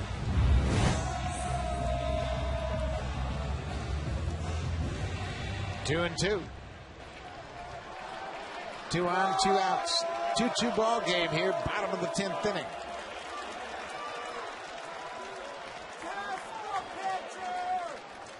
Cut on and miss. Perry comes back with the breaking ball. Blue Jays strand a pair. Perry with 2 strikeouts in the inning. Good breaking ball gets Vernon Wells. Will go to the 11th.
Two all. Tigers tied it up in the 9th inning. An RBI single by Johnny Damon.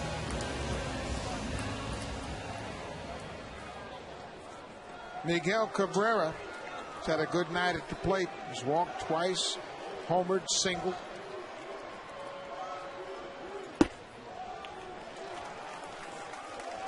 He has had a lot of luck against Sean Kemp.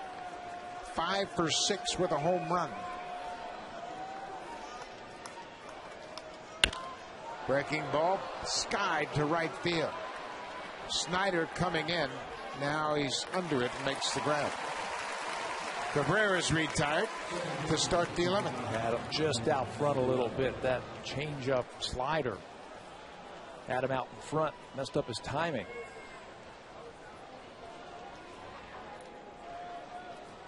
Ramon Santiago will get his 3rd at bat in the ball game since coming on as a pinch hitter. He's 0 for 2, struck out and lined out.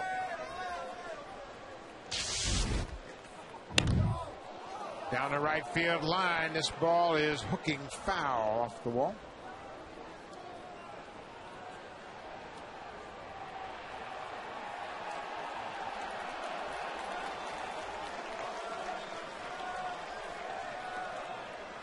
Santiago for the season, a .280 hitter. It was a good job for Jim Leland, filling all over the infield defensively. Good play by Encarnacion from his knees, bounces it to Bautista. What a play! Encarnacion going to the backhand.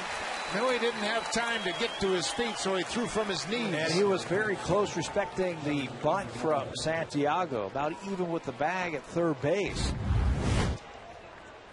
Not on the line, but it's just a step and a dive, and he knows that Santiago slaps the ball the other way, can run a little bit. No time to get up on your knees or from your knees. Throws a strike to Bautista for the 2nd out. Good play on both ends of the play. Johnny Peralta jumps back from a slider for a strike.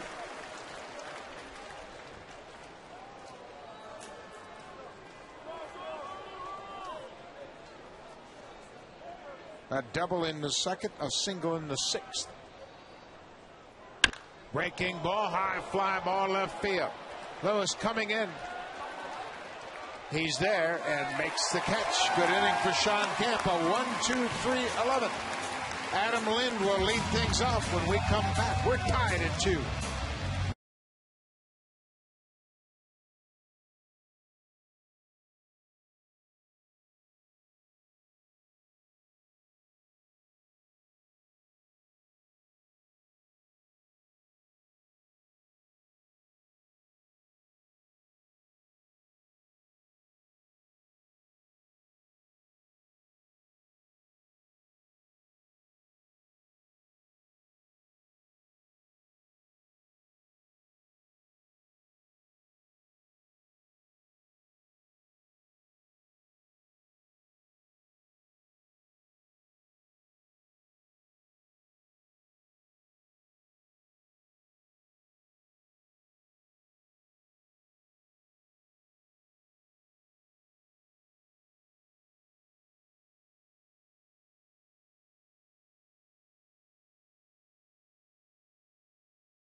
Brian Perry does a good job working an inning in 2/3.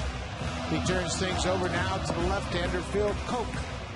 Veteran left-hander acquired by the Tigers from the New York Yankees in part of a rebuilding process in the offseason. Boy, that turned out to be a really good trade for the Detroit Tigers, taking chances on some of those young players, and they have really come through. Phil Koch, 60 appearances this year, and that places him 2nd in the American League. In terms of that, how about 7 wins out of the bullpen and a .239 earned run average for Phil Koch, throwing a save, and he's done a nice job for Jim Leland. Just 19 walks and 44 strikeouts for Koch. So he's on to start the inning with the left-hander Adam Lind. Jim Leland used the same strategy in the ninth when he went to Brad Thomas to pitch to Lynn starting off the ninth. Thomas got Lynn to ground out.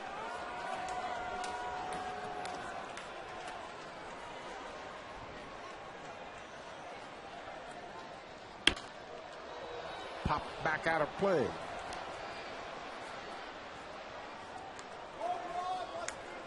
The Jays with just 6 hits.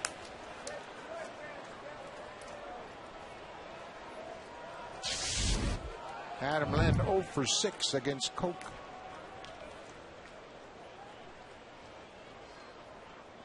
Good breaking ball, 0-2. Got a good arm. Fastball, breaking ball. Been a little bit of an Iron Man over the last couple of years. First with the Yankees, and now with Detroit. The 0-2 pitch to Lynn.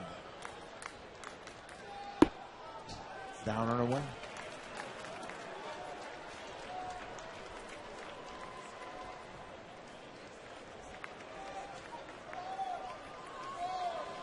Blue Jays had a chance in the bottom of the 10th after Perry walked a couple, but then he struck out Vernon Wells to end the threat.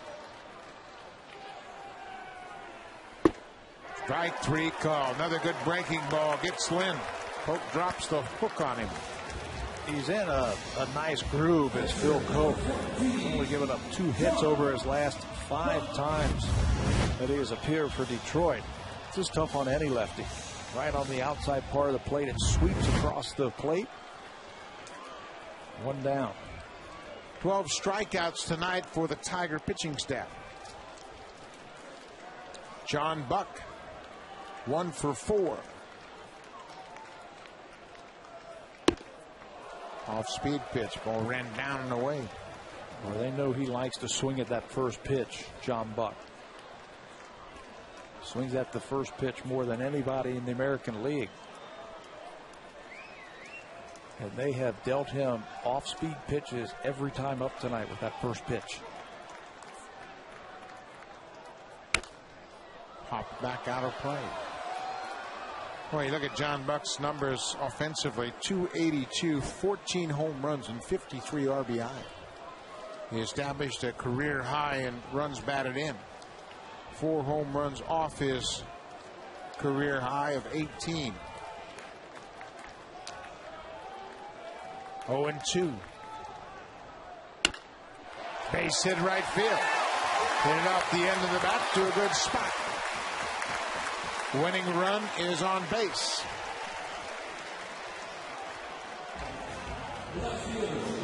Turned the ball over with Phil Cope, but good plate coverage by John Buck as he is able to hit it off the end of the bat and muscle it into right field. That'll be his 2nd hit of the night. So to be lefty against lefty here as Fred Lewis bats for the 3rd time. He has struck out twice since coming into the game.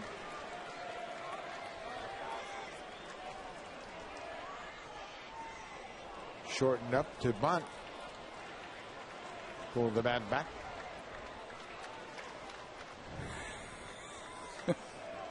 Cito saying, Freddie, swing the bat, hit a double. Can't score him from first on a bunt. And Lewis must have done that on his own.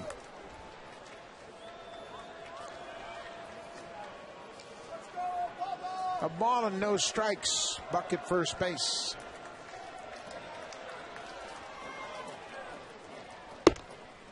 Two and 0. Aaron Hill's on deck.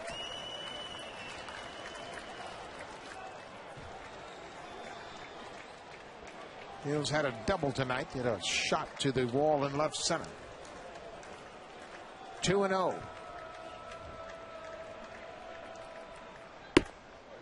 Three and 0. Maybe that fake bunt was strategy. Good job, Freddie. Take a couple of pitches here. Let's see if Phil Coke can walk you. Jim Leland right now is saying, Phil, this is your game right here. I don't have anybody behind you. It's your inning. 3-0 to Lewis. He walked him. First and second, one out. It'll be Hill against Coke. Johnny Mack out of the bullpen very quickly once John Buck got himself into scoring position. Cito Gaston goes to his bench. John McDonald is going to come in for John Buck.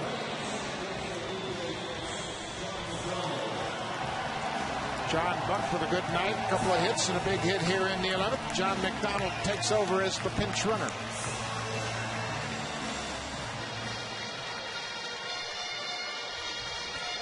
First and second, one out for Aaron Hill. Hill had an extra inning walk-off hit against the Yankees.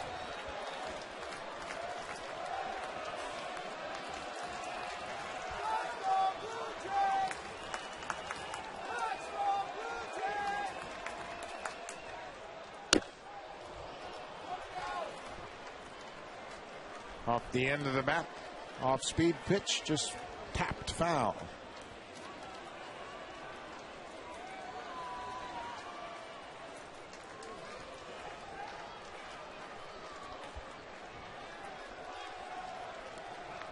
John McDonald represents the winning run at second.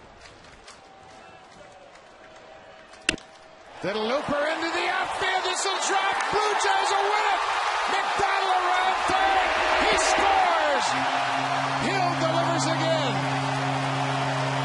A walk-off base hit to right in the 11th. And the Blue Jays win 3-2. He did it earlier this year. He mentioned it against the Yankees. A base hit to right field. Good plate coverage from Aaron Hill. Looked like Phil Coke went right back to the same pitch he got strike one on, but this time it was up and Hill was waiting for it. What a ball game, back and forth all night. We saw a little bit of everything. Great pitching, some home runs, but it's a blooper to right field that's going to win. And watch Aaron Hill stay over this ball. It's up, and he's saying, get down right now. McDonald reads it perfectly at second base. He knows that that one's going to fall in, and once it hits the carpet, no chance to get McDonald in the plate. Good job by Hill to stay on that pitch. He just hit it over the infield, in front of the outfield, and the strong throw to home is not in time. Been a rough year for Aaron Hill, but he comes through again.